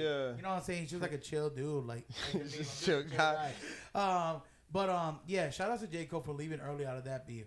Also, I think with Kendrick, I think with Drake, what happened was everything that was going on, like everyone that was coming after him, because he did have like 20 people come after him. I think, like you said, he kind of underestimated Kendrick's ability in the sense that he just kept going after him. Also, his team should have been like, yo, just take this one in the chin, bro, and move on. Like, it's good. Like, it's okay. You're still going to be Drake. Drake's still going to make hits. Like, I still listen to Drake. Like, it's okay. You can't win them all. But I think, like... I feel like Drake's not Drake now, though. No, he's certified lover boy. I mean, like, you know what I'm saying? Like, but yeah, I think that's what happened. But, again, at the end of the day, I still bump Drake. I still like Drake. I think the real winners are the fans at the end of the day. I feel like, no, for real, because I remember someone was like, how many of these are going to go back and forth? I was like, bro, I do not care. Kendrick has not dropped music in a long time. He's dropping music. This is good for hip hop. Everyone was talking about it. And they both came out with dope tracks that I listen to this day during that beef war. Like, it was fun. Like, I don't know, but as far as who won, obviously I think Kendrick won the actual battle itself. And now it's just like bad. Like now Drake's just being petty. Like this whole lawsuit shit. Like, did you hear about that? Like, I heard something about it, but I don't really know the details on it. Yeah, supposedly like it's not Drake, but it's like Drake's attorney or it's Drake's team or whatever. It's like suing Kendrick's record label supposedly for pumping up Not Like Us to make it a more likable song than what it really is. And I don't know how that's possible. I'm telling you right now, I went to a Celtics game. They were playing Not Like Us at the Celtics game. They were playing Not Like Us at the U.S. Olympic game. Not Like Us is everywhere. And I don't think there's any amount of botting or any amount of strategic ways that you could pump that song. It's just an iconic anthem. Is it played out? Probably. It's to the point that like they definitely riding the coattails out of that song way too much. But at the same time, like, I don't know. I think like that's all bullshit. I think it's just Drake just needs to move on. We all need to move on. Like, he's just like that ex that won't go away and just keeps bringing about old shit, old text messages and shit. Like, I don't know. But Nah, I kind of feel the same way. I feel like Drake. I mean, he kind of did the same thing with like Kanye West, right. Where like it got to this point where it's like, bro, if you just like stayed in your own lane and didn't like focus on these other people, you would continue to like soar and rise to like stardom. Yeah. Like, truth be told, I don't even know if Kendrick would have responded if he didn't do that fucking AI song. Yeah. The AI song was whack. I'm sorry. That one was trash. Like, that AI song was not it. I don't care. Like the whole like, it was whack because it was already like the bad stigma that you have ghostwriters and now you have like AI. Like, yeah, it was just a bad hit. I don't know who okayed that in the Drake team or whatnot. But also, I high key forgot what I was talking about. So wait, so you were talking about the lawsuit. So with the lawsuit thing, with them pumping up his numbers, the problem with that is, even if they pumped up the numbers, you can't pump up cultural impact. Oh no, for sure. It was a cultural impact song, and that's why. Like, I don't care if you gave it if you give any one of Drake's songs a trillion like fucking things, you're not gonna stop people from going A minor. Right, and he was out here making like he did that concert I think in Compton or whatever. So he did that. Obviously, he's hosting the Super Bowl now. It's like undeniable. For the culture, it was definitely a cultural impacting song. Like that song is gonna go down as one of the best iconic songs of all time. Like, also, if you want to understand how shit's like impacting, see what the fucking kids are doing. Oh yeah. Like this motherfucker had 7-year-olds all over the country crip walking. Oh yeah. Everyone's crip walking. I think I learned how to crip walk. Yeah. Huh? Oh yeah. It's up there with the Ether. From my personal perspective, I thought it was a good song. I personally like Euphoria better. Like, yeah. Nah, Euphoria was. But that's personal preference. I mean, if you look at all my songs, Family Matters was fire, man. Shout out to Drake. Family Matters is good. Crazy. I remember he goes crazy at the end. I'm telling you, the real winners is me. If you go to my gym list, I have 4 to 5 tracks from that beef on my shit. Like you and Kendrick, this motherfucker had 10 songs in the top 100.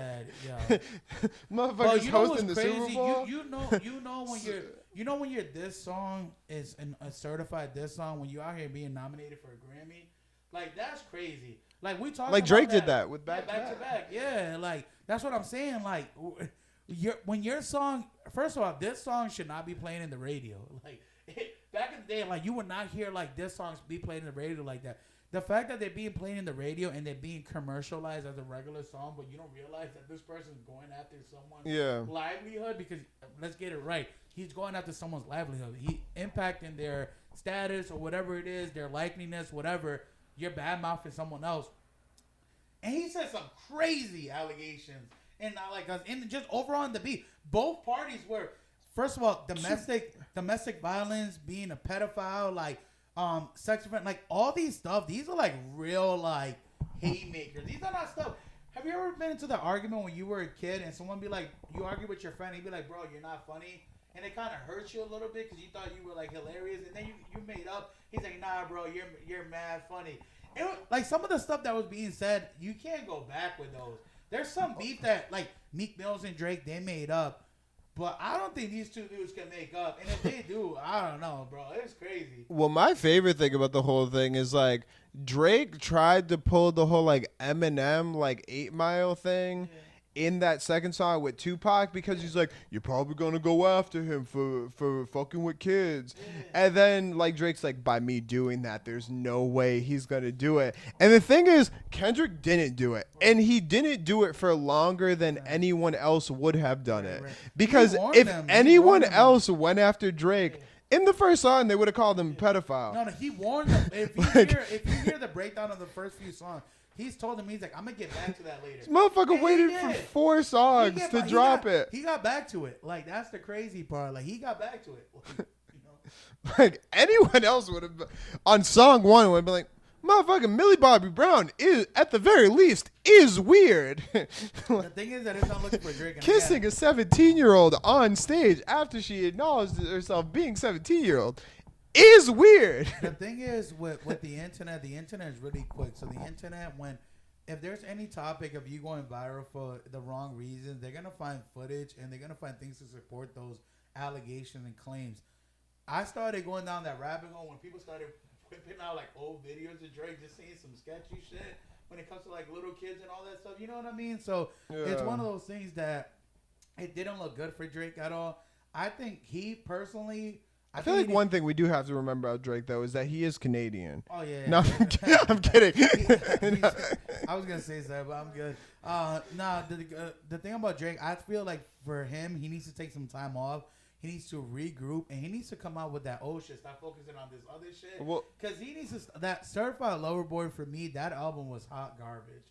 Like, the thing is, Drake's talking about things that when we were younger was cool, but we grew up. And I'm like, I feel like Drake hasn't grown up. Like Jay-Z, we talk about this all the time. Jay-Z started rapping about art when he got older. Yeah. It's like, bro, you know, you got to grow up, like rap about something else. But like Drake's still talking about like the club and like, you know, talking about like a girl cheating on you or at the club or trust issues. I'm like, which is cool. Again, I'm not going to be a hypocrite. I still listen to Drake. I still have him in my top 5. I still fuck with Drake heavy. And if OVO wants to sponsor us, go ahead. But other than that, like as far as when it comes to Kendrick and Drake, I'm trying to get that PG Langs. Yeah, Kendrick definitely sponsorship. Yo, let me get a dumb phone. He definitely won that battle, but the lawsuit's petty, bro. Just get over it. People will forget. Listen, in 5 years, we might not even talk about this no more. I'm telling you right now. Also, low key, Drake is a child star. Yeah, oh, for sure. I feel like you take away the fact that this motherfucker is a rapper, and you look at like a lot of the problems that like other child stars have, like Lindsay Lohan's, the Justin Bieber's, and shit. This motherfucker's going through all of that. Like, when you like really looking at it, like his lifestyle, like it's high key, just like the kid who like never fucking grew up. And Drake, just take this advice from coming from someone that does the duck face on their photos. Please stop with the goddamn duck face. Those need to stop. You're a grown man. You're almost 40, and it's not looking good for you. Every time I go to the comment section when he posts a selfie, they're just roasting my guy Drake. Like, Drake was looking rough at that Rick Rubin party. Oh, yeah, he's aging horribly. I don't know what's going on. That white party. Yeah. Also, stay away from any white party. If I'm a celebrity right now, this is my advice to you guys. No parties. Stay away from parties. Like after the whole Diddy thing, you stay your ass at home. You should not be invited to any freak-offs. Well, Kanye and Kendrick said it right. No more parties in LA. Yeah, just stop. Stay at home. Settle down. Like collect your bag. Enjoy your money. Yeah, enjoy your money, man. It's like start a family. Do something. But get out of that limelight, bro, because it's not looking good for y'all. But you're signing an NDA for a reason. Yeah. Also, it was funny because, like, going back to, like, the whole Diddy stuff, some of the names that are on the Diddy list of going to free calls is super insane. Carl Winslow? Like, yo, Carl Winslow. If you would have told me when, what was that show called? Family Matters. Family Matters.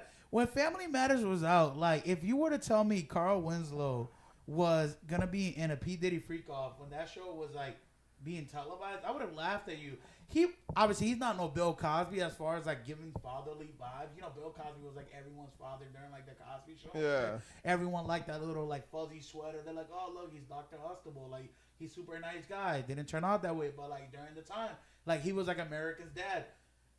Carl Winslow was like a good dad in the show. Like he was like good morals. He's like a police officer. He used to like give advice to like Steve Urkel and stuff like that.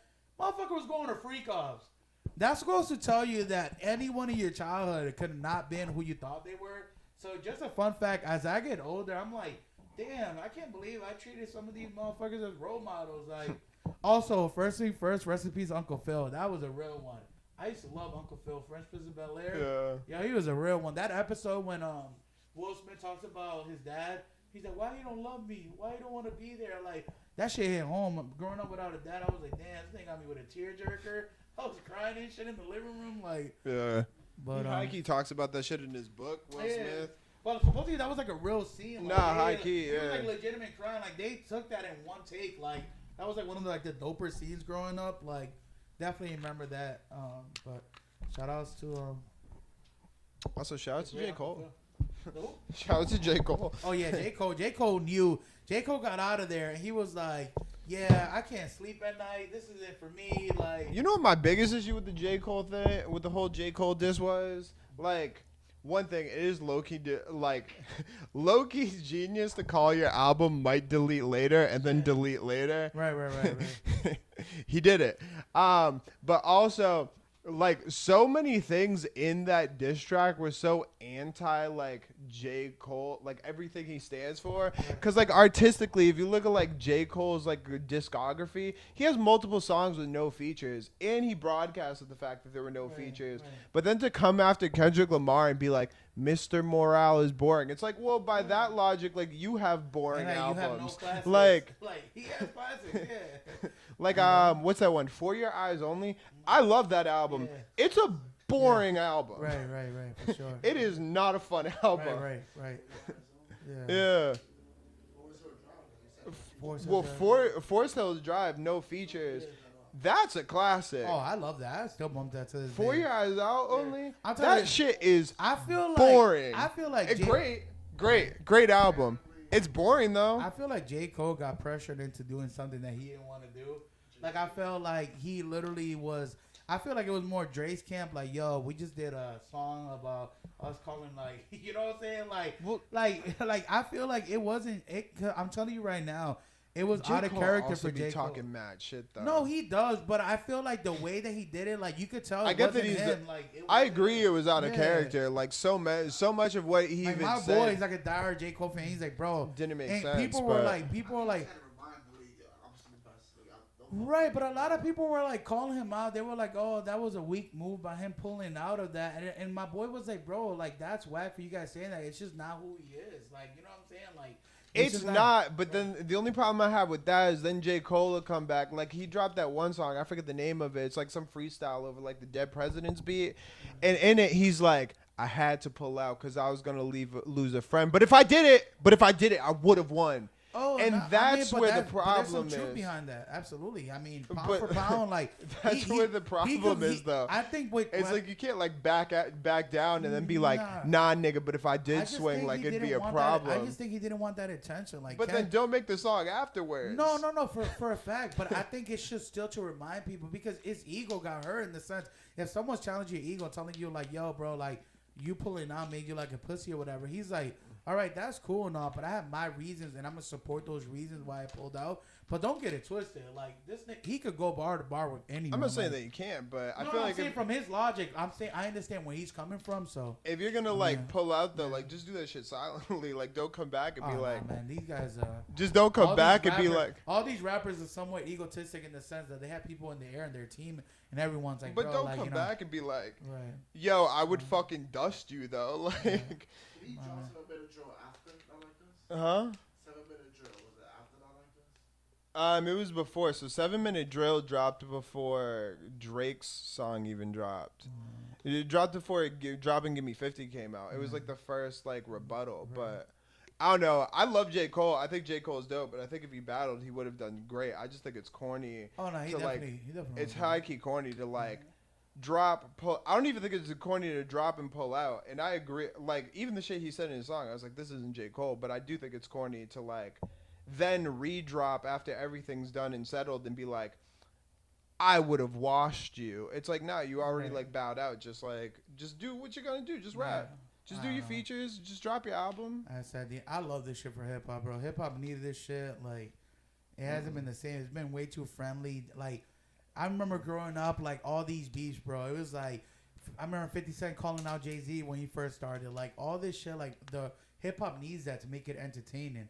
You know what I'm saying? Like, it's really important. Like, all this, like, lovey-dovey stuff. Like, everyone's just doing, like, features with each other. Like, it's whack, bro. Like, Lil Wayne and Jay-Z, how many times have they gone at it where they had, like, they made, like, songs together and shit like that. But they always had, like, that, you know, Cash Money Records versus, like, Rockefeller. Like, I used to love all that growing up. And you don't see that no more, you know. And I think it. You definitely go after Drake because. I mean, you have to go after Drake when you're in the top. Like, you expect that. You know, you definitely expect that heat. Like, I definitely understand. But I'm going to tell you one thing. Like, after everything that I said against Drake and all that, you got to give the man props. That dude also put a lot of people on. Like, I don't care what no one says. a lot of these features that have gone gold or whatever is because Drake has been on the feature. Like Rick Ross, to me, Rick Ross is super corny, and I like Rick Ross. Like I listen to a lot of Rick Ross. I'm always like one of the few people that defends Rick Ross because I know a lot of people say all his songs sound the same.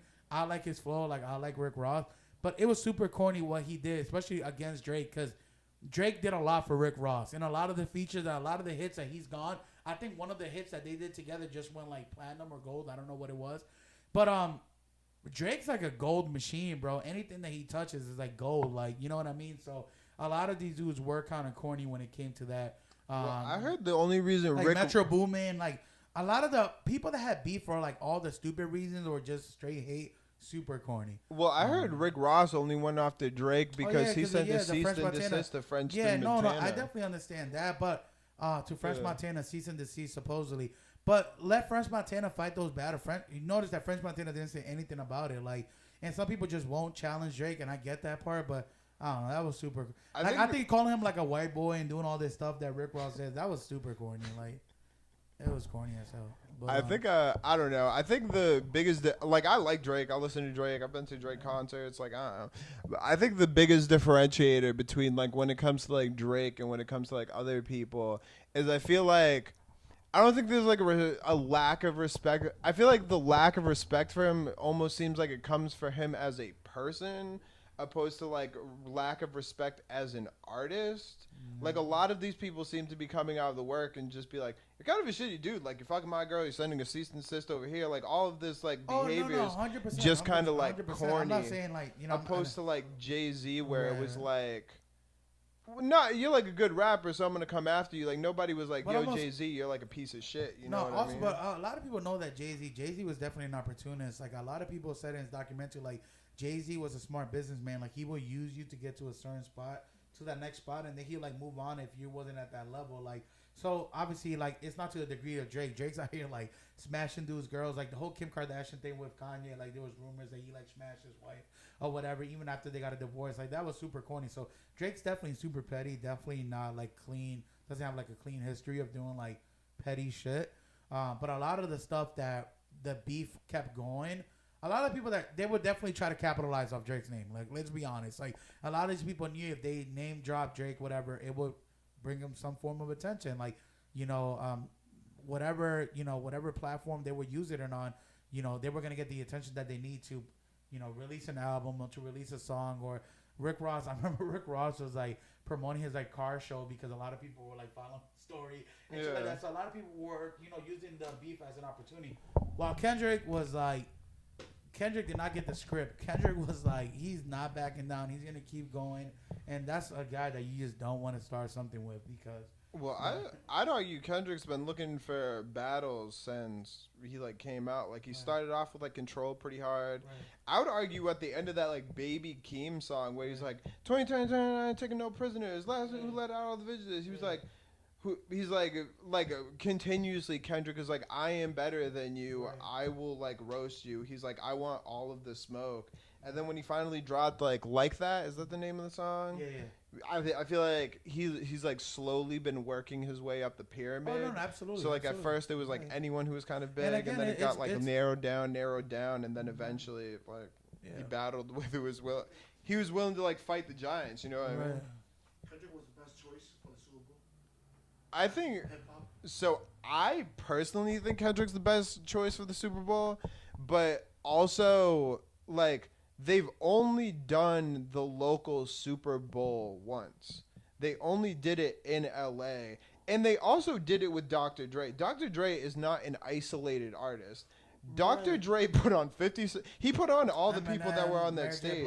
And I'm not saying like Lil Wayne didn't put on a lot of people, but I think when you look at the scope of put on of like what Dr. Dre did opposed to like Dr. Dre, I feel like is more of like a hip hop entity, while I feel like Lil Wayne is more of like a rapper. And I'm not saying he didn't put people on. My biggest thing is I just think my biggest thing, which a lot of people already spoke about on the internet, is that Lil Wayne is physically not capable of performing at a halftime show. Like he even admits to like forgetting his own lyrics. Like, you know, he got the raspy voice from like all like the lean and all that stuff that he's drunk, and you know he has like a seizure disorder, so there's like a medical standpoint there. Like He's just not now. Could they made it work? Absolutely. He wouldn't need it like Drake to be on there, like some of the Young Money people, Nicki Minaj, maybe bring out Birdman and all that stuff, and maybe Juvenile, like all these other guys. They could have made it work because it is in New Orleans. I'm not mad at the pick that it was Kendrick Lamar because Kendrick Lamar has probably had one of the best years that anyone could have. Yeah. And he did so much for the culture, like Not Like Us. Again, it is a cultural icon song. So I definitely understand that point.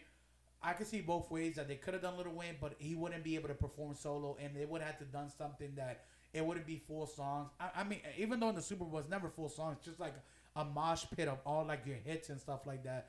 I also think Kendrick's just like reliable. He's also a media darling, and like realistically, he's marketable. He's more marketable than Lil Wayne is. He has a Pulitzer Prize. Like everybody likes him. He's like extremely versatile. Right, of course. Like no, absolutely. I 100%. I feel like it's a no-brainer. Like no, especially for the Super Bowl and stuff like that. I get it.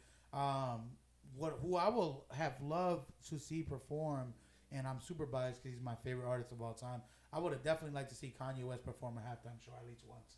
I feel like he definitely got robbed from that. Like Kanye West, like think about all the songs he's either produced, featured, the amount of friends that he has within the game or whatever like that. He definitely could have brought out some people, maybe rekindle Jay-Z's part of like the entertainment business aspect of the NFL. Maybe he would have brought him out for like a song.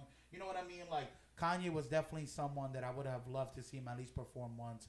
I think that would be dope, but I think if I was like a corporate entity, I'm not saying now. I'm not saying now. I'm not touching Kanye. Yeah. Well, now it's. Oh, right now most qualified. Now it's Kendrick. I mean, Chris Brown, bro. Say what you want. I get the bad stigma. I thought we were just talking about rappers. No. Oh, I'm talking about just performers. Anyone like Chris Brown, like I get the bad stigma. Like I get that, but we have to move on from certain things. Like he's a performer. And everyone that's been to his shows know that he can perform. And again, he's another guy that has like features with like a lot of other artists and stuff like that. So I feel like he could have brought people out while he's changing or moving on to the next set or whatever it is. He's a performer. I just like performers, bro. Like I like guys that can perform. Like The Weeknd, I was disappointed at that one because I think that was during the midst of COVID or like after. I don't know what it was, but he was like very segregated. Like the way that they did the display for the Super Bowl, I wasn't a big fan of it.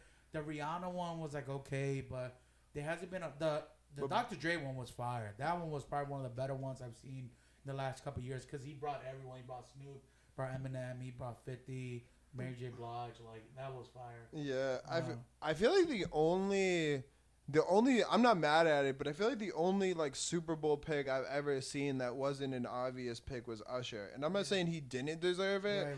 But like when you talk about like all the other people, like The Weeknd getting a Super Bowl is like undeniable just based off of like numbers, how popular he was, the numbers, and but not only that, but it's like the production of what he does with his albums, the fucking like makeup, all that shit. Like he's like, I feel like his performances are so much bigger than him. Right. And then you have like Beyonce, she's so much bigger. Rihanna's like fucking, she's fucking like social media royalty. You know what I mean?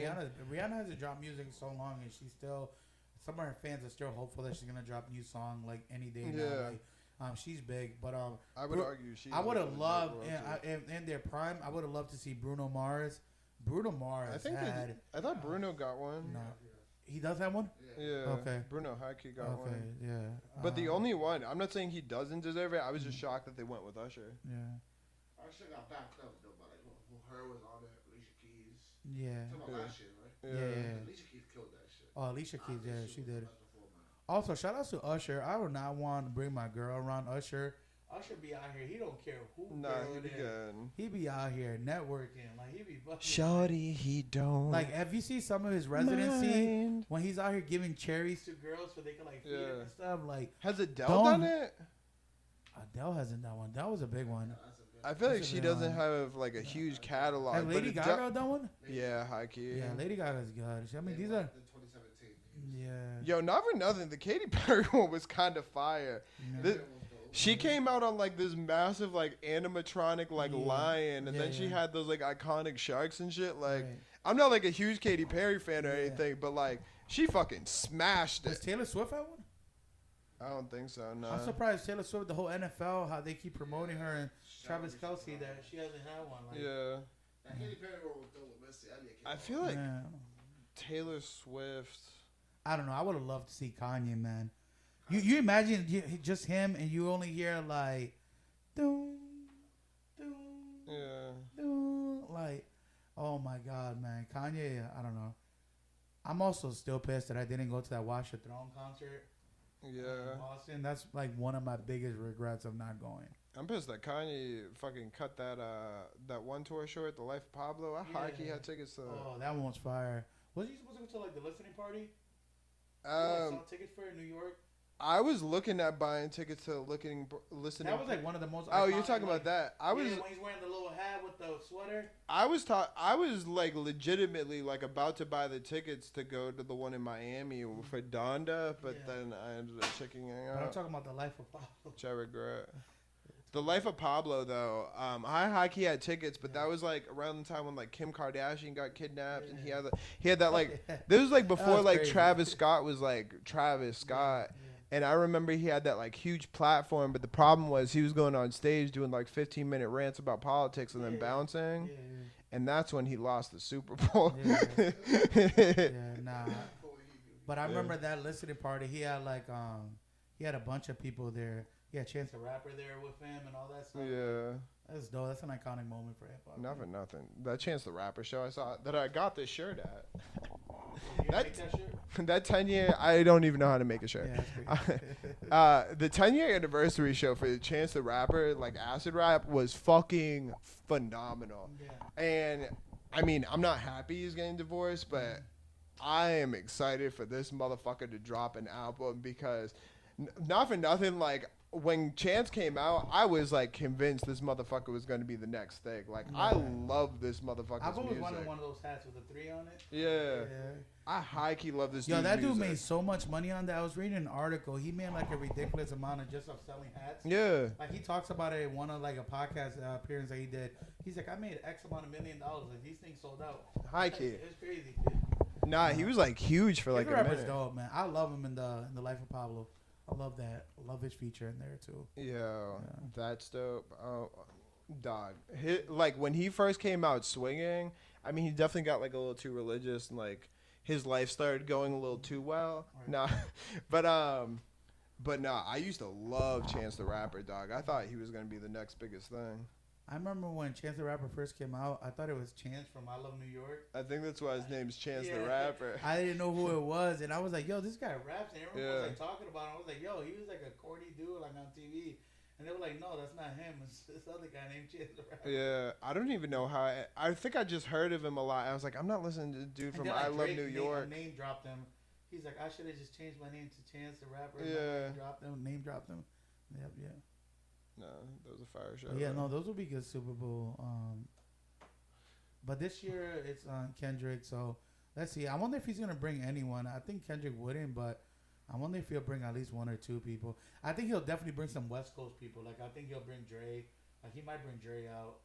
I hope he brings like the TDE. Like if he. But it's weird for me. Like if he just brought out like J Rock, like Schoolboy Q, no, for sure, Absol. But you know what's weird about the beef between Kendrick and Drake is that SZA, he's high key bringing out SZA. Oh yeah, for sure. 50 has sided more with Drake with the whole beef, and it's weird because you figured with the whole thing with Dr. Dre and all that, like. Pretty much backing some of these, like backing up like Kendrick and all these West Coast rappers, you figured that 50 would somewhat be connected and would favor more Kendrick than Drake. And he's always sided with Drake when it came to these two guys beefing, which is crazy. I haven't seen him say anything on it. Like there's been like interviews, like he's actually like hung out with Drake and all that stuff, which I love 50. 50's like, that. When I talk about petty motherfuckers, like that's one guy that you don't want to get mad. Like, remember I told you the story what he did with Ja Rule? He bought like the first 20 rows to Ja Rule's concert, which I think they were available like on Groupon. Yeah. So you can imagine coming out in the first 20 rows are empty. Like 50 is one of those guys, like the whole like Officer Ricky, like we did with Rick Ross, Ja Rule. Nah, he's a master troller. He's like a guy, and you don't want to owe him money, and you don't want to get 50 upset. Like that's one guy that he does not play around. I love 50, bro. Like I actually want to. That's one guy that I want to see perform. I know he's doing like some tours here and there, but I want to see him. There's a lot of guys that are like the back end of their career Yeah. that I want to see perform at least once. He's definitely up there. Also, not for nothing. If you have Spotify, I highly recommend listening to his audiobook because his audiobook is fire. Nah, for sure. He like breaks it down from like the beginning of his career. He talks about the hip hop stuff. He breaks down like all of the relationships within G Unit. So he like talks about like why Lloyd Banks didn't end up becoming big. He talks about like his thought process between that. He talks about the power stuff. Like it's just he talks about the Formula 50, like the vitamin water shit. Like That was crazy how he flipped that. his fucking crazy, his bro. book is dope. He is such a dope business. Oh yeah, he's definitely up there. Yeah, he's definitely up there, man. He's a businessman. And then one thing I liked about 50, he's always carried himself like, well, he's always got like the fittest suits. Like he's just like a business guy, bro. Yeah. He's like a pretty good actor. Like some of the movies he's in, he's very watchable. Get Rich or Die Trying is a fire movie. What was that Thief movie? Band of Thieves. Den of Thieves. Part 2's coming out. Yo, Den of Thieves was fire. That shit Like was dope, yeah. there's a lot of movies that he's in. I'm like, yeah, Yeah. that's a good movie. I love those type of movies. What was the other movie? It wasn't a 50 Cent movie, but Chris Brown was in it. Remember that they robbed like a bank With T.I. Is that the with one T.I.? T.I.? Yeah. Yeah, that was Look it up. That's a good one. I forget the name of it, but that's the one where like T.I. he just like disappears in the bathroom at the end. Nah, T.I. is like he got a Takers. He Yeah. got out of jail. They're like and, in the hotel. I'm high key ruining it. If you haven't seen it, it's been fucking 10 years. he got like out of jail and he's like, I don't know, like he's not up to date with like everyone's plans and he's like a little bit like a hot boy. So they're all like, yo, we got like this plan, like how we do things. Yeah. And you're out here hotboxing and shit. He like fucked up the plan. He high key like also like isn't responsible for like a lot of them dying and shit. Paul Walker's in that shit. Shout out to Paul Walker. Yeah. It's a good movie. Yeah. I like those type of movies. It's pretty good. Like there's some movies with certain rappers that are not good, but shout out to them that could act. Like, I mean, I don't know if Ludacris is a good actor, but he's in like 12 Fast and the Furious movies. Like, he's chilling. Like, Well, it's because he went to a meeting with Cat Williams, Oh, yeah, and they that's said right. you have to shave your hair, and you they get had a certain woman. a weird face, light skinned wife, and you'll be put in 10 if movies. you haven't seen that Cat Williams interview in Shay Shay, oh my God, It's with lit. Shannon Sharp, that set off this year. Like that was the tipping point. That's what I knew. Like he said, this is the year of the truth. I'm telling you what, he did not lie. Yeah. The Diddy shit, like everything else has happened since that interview. It's crazy. That motherfucker might be a prophet. Lives the prophet. It's crazy, bro. Oh man, that's another guy. I think I said in the last episode. I definitely want to see Cat Williams, but his tickets be like Dave Chappelle tickets. And I Yeah. love Cat Williams, but he's not Dave Chappelle to me. Like, there's only one guy that I'm paying $500 to go see, and it's Dave Chappelle, which I did twice. But other than that, like Cat Williams, I'm maxing out at 250. Like, Yeah. max me out 250, 200. I that's feel like enough. around here, he high key only does like Foxwoods Or Hartford, Connecticut. Like all the sketchy areas and shit. Shout out to Hartford, but Yeah. Shout out to Hartford. yeah. about 50. Then he ruined Ja Rule's completely. I think Ja Rule ruined himself after that Fireflies Festival. I was gonna say That that. was Yeah. crazy. I think Bro. Bro was just too soon. I think today. Bro, oh yeah, it was definitely, the concept was dope. Everything was fire. But he also had like this application about like celebrities where you could like request them to do like certain events and shit. Like he was just like, he's like the guy with too many ideas but not enough like infrastructure. Yeah. And like that documentary, if you haven't seen it, it was crazy. Them boys were eating bologna sandwiches like in the rain. Well, the crazy thing is that the dude didn't even get like the crazy thing is the only reason the guy got fucked was because he did wire fraud. Yeah, yeah, It absolutely. had nothing to was do just- with yeah, how yeah, yeah, badly yeah. the No, it fucking was- festival went. It was just wire it was fraud. horrible. It was horrible. Them people were stuck in that island because there was like no flights leaving, and they were Yeah. sleeping in like blanket tents in the beach, like eating bologna wet sandwiches. It was crazy. Like, It is high key funny seeing how much people do not care about rich people. Oh, yeah. They're like fucking pieces of shits. Yeah, They I shouldn't have remember been at the general festival. public, the general public in the was first like- place. The general public was like, ooh, boo hoo. Like, oh, you're stuck in an island. Oh, you spent $15,000 and all you got is bologna sandwiches. The submarine. No one cared. No one cared. Everyone was like, well, that's what happens when you're a billionaire. You start messing with like things that you can't control. That's what you get for being a 16-year-old who wants to see the Titanic. Also, the submarine, when I saw the Xbox controller, I knew that shit was going nowhere. That motherfuckers were controlling the whole submarine with an Xbox One controller. Yeah. I was like, this is terrible. Who invented this? Yo, that engineer was terrible. Also, shout out to them for knowing that they died like the day one, but they still pretended like they were searching for people. Like because the public was like, oh, they can't give up the search. You never know. And then they came out with the news. They were like, they died instantaneously. Like that shit bombed to like shreds. Like yo, the like reenactment videos. Oh, when they show like the skin like elastic like a rope. Yeah. It's like all like squiggly and shit. Like, yeah, you know that 15-second video you just like watched? Spaghetti? They're like, well, all that happened in 0.3 seconds. That shit looked like lasagna when you put it in the oven. Yeah. That shit was like rising and like, that shit was terrible. These motherfuckers became fish food immediately. Yeah.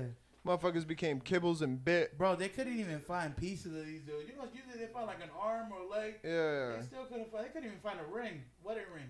Shit was terrible.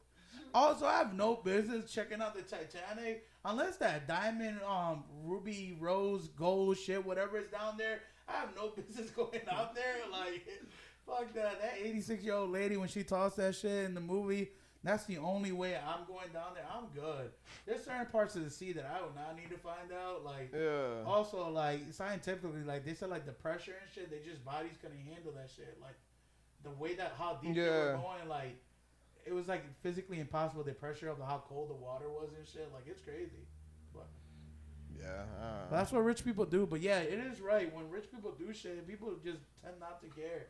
Like who cares? Yeah, like I think the thing that like they want to go check out Saturn in space. Oh, they blew up. I think the only problem I had with the whole Titanic thing was people's like, yeah, they're fucking idiots for checking. Which like, to each their own. It is what it is. But like.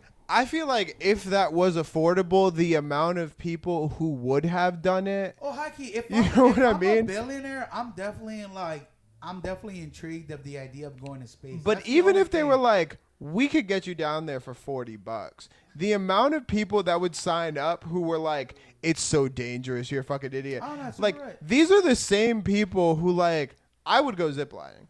I'm just saying that. But, like, do you have any clue how many ziplining videos I've seen where people just get, like, fucking, like, mangled, like, left, like, on top of the thing? It's also like, a flex. If you motherfuckers notice, do that every day. If you notice, all these billionaires are intrigued with space because not everyone gets to go to space. Yeah. So it's like an exclusivity when it comes to that part of it.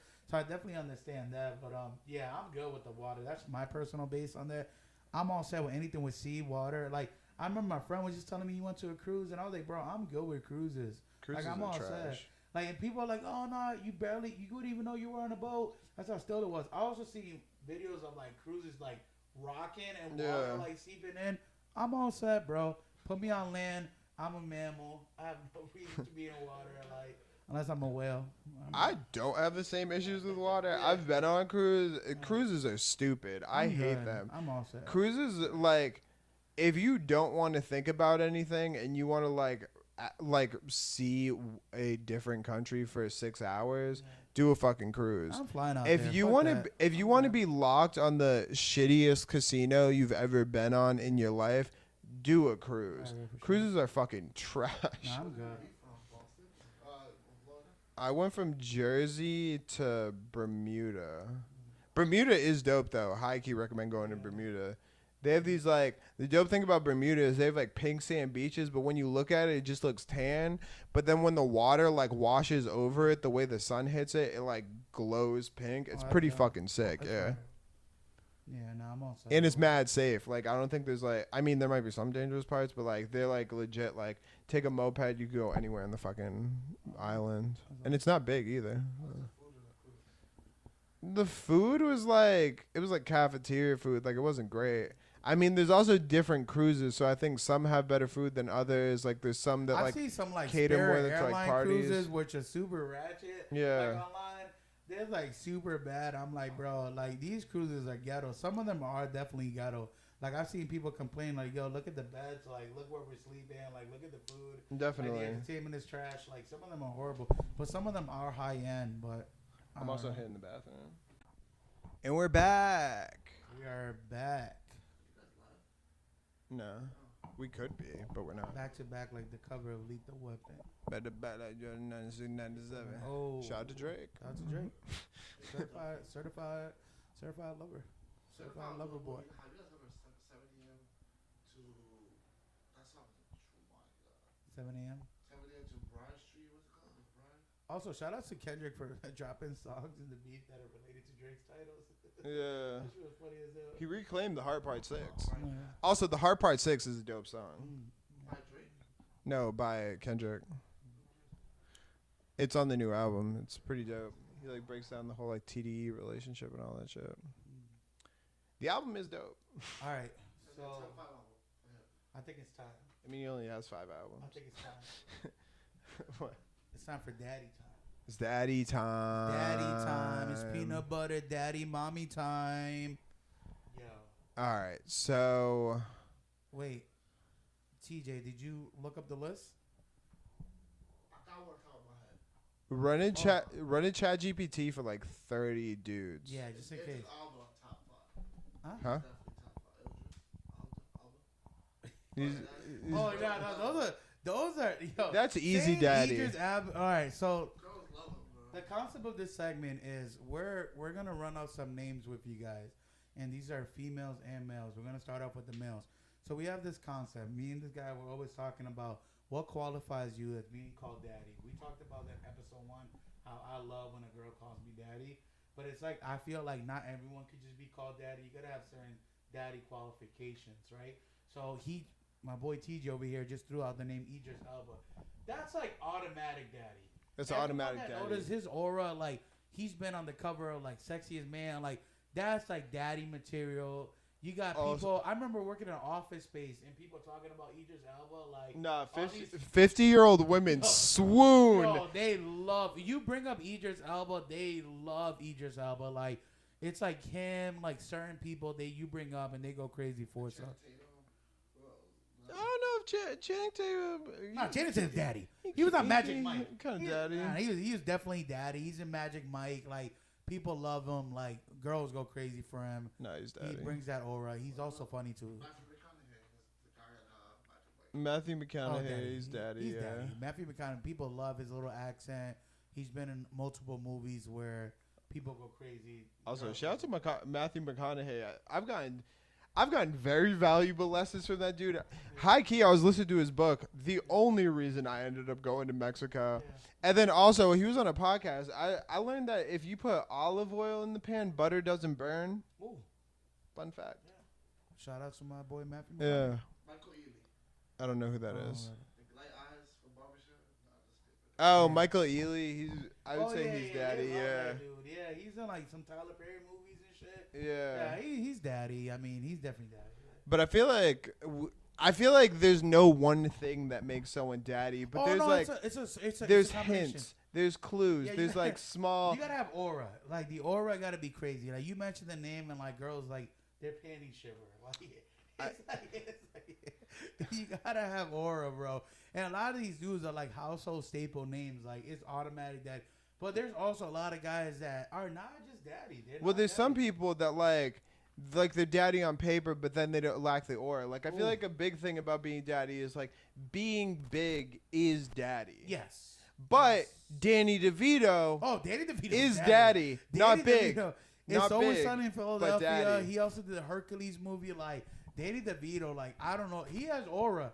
I know girls that are like dies that I mentioned. Like, Danny DeVito, they're like, oh my god, I love him. He's so cute. Like I will fuck the shit out of Danny DeVito. I'm like, god damn, I kind of like Danny DeVito. Shit. ChatGPT should give me top 5. You do a top 5 or ChatGPT. Idris Elba. No, he's just, The Rock is daddy. Dwayne Wayne. Who is Will Smith? Will Smith is daddy. Will Smith's daddy, just because the Fresh Prince of Bel-Air, the Bad Boys. I There's Am that iconic Legend. scene with Michael Bay that I he, Am Legend. yeah, That's but daddy. but Michael Bay, he comes out with that shirtless sleeve in Bad Boys 1, and all the girls went crazy. His aura is crazy. David Daddy. Beckham? 3? I mean, he's daddy to some. He's daddy to someone. If I saw like David He's Beckham, someone's daddy. Yeah, David Beckham. No, is he's literally someone's a father. daddy. He's Yeah. someone's daddy, but I don't think he's daddy. Ryan Reynolds is daddy. Yeah, he's daddy. He's daddy. Chris Oh yeah, Hemsworth's Dad. definitely Thor, daddy. daddy. Not daddy. So I that's feel the like thing. We he's- had this conversation. So Mark Wahlberg, like people love him from like those Calvin Klein commercials and all that. Like Yeah. girls will go crazy. He definitely has a sex appeal. He's also like low key corny. I don't know. Like, yeah, I don't like- know. There's something like mousy about him. Yeah. Also, shout out to Mark Wahlberg. I feel He like does Will make dope Ferrell's more daddy than him. shit. No, Gator, Will Ferrell's nigga, definitely Gator's bitches be daddy. wearing jimmies, bro. Yeah. Like, yeah. Chris Pratt. I feel like Chris Pratt's. He can be. I feel like he daddy. can, but he's also got that corny element to him. He's bro. more. I don't even think he's corny. He's I like a think family He's man. more goofy. Yeah, he's like a family Chris man. Pratt is He's like goofy. Uncle Joey from Full House. He's like Yeah. a family man. John Legend. I would say. Nah, I don't think he's daddy. I would say he's completely not daddy though. I think you also gotta be. I think a lot. Like what kills John Legend is that he's been in that relationship for a long time. So he's been like out the block. You know, it's like so as far as like females goes and all that stuff, he's not like available. Like I feel like there's a lot to I feel that. like that could be daddy. Yeah. That could Yeah. be. I feel. I mean, daddy vibes. He definitely kills a mean piano. Like he I feel definitely like he's a kills little that. too soft, which makes it hard. Yeah, Like, he's you know also what I small. mean? Yeah. not daddy.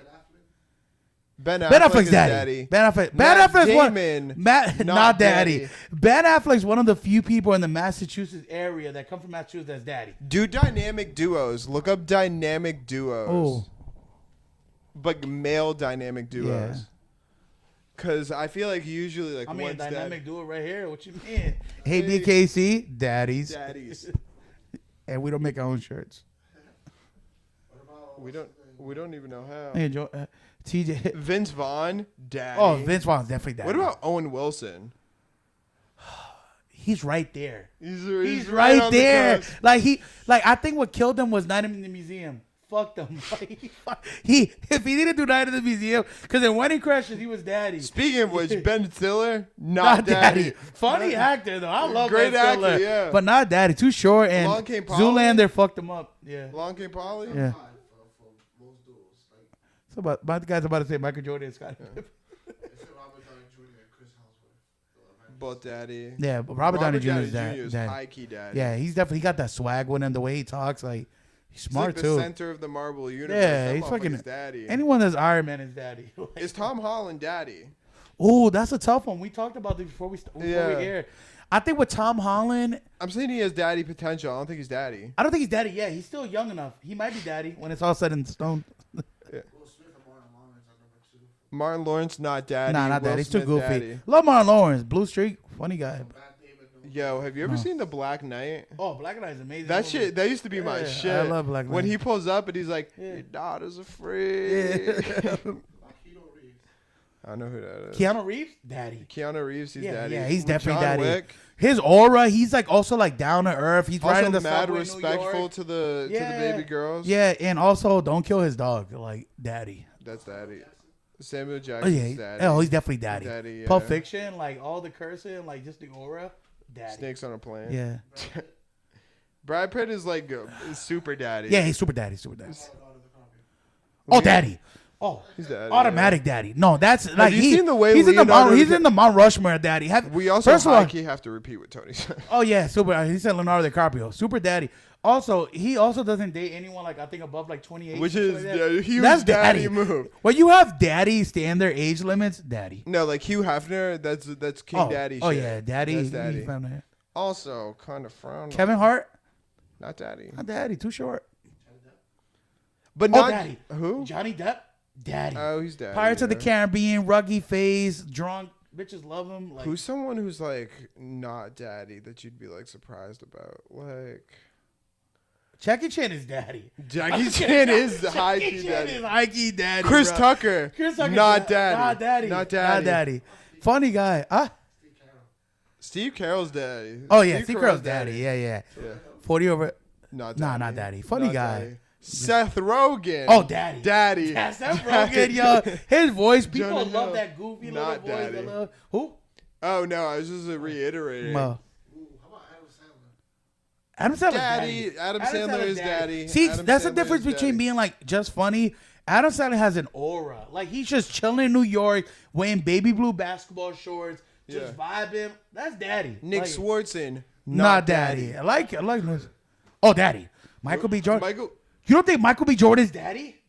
B. Jordan's like an ultimate daddy. Bro, what do you talking mean? Black Panther Killmonger? Bro, Creed? Cody. Creed? He was a sex appeal in Creed. He- Have you seen his workouts? He's that in a- motherfucker got his forearms like Popeye and He's shit. a young Idris Elba. Yeah. He's like the next, Are you like, kidding? Denzel co-signed on him. He's daddy. Denzel's daddy. Michael B. Jordan is to like 30-year-old women what Idris Yeah. Elba is to 50-year-old Nah, women. yeah. Idris Elba, yeah. What's that actor's name? He's pretty young. Let that sell. Detroit. He's pretty good. I don't know who you're talking about. I don't know. He said Detroit would name his cities now.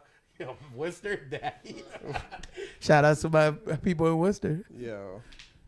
Boston? Not daddy. Not daddy. Traffic's terrible. Philly, daddy. Daddy. Hikey daddy. Miami, not daddy. Not daddy. Miami's uncle. Yeah.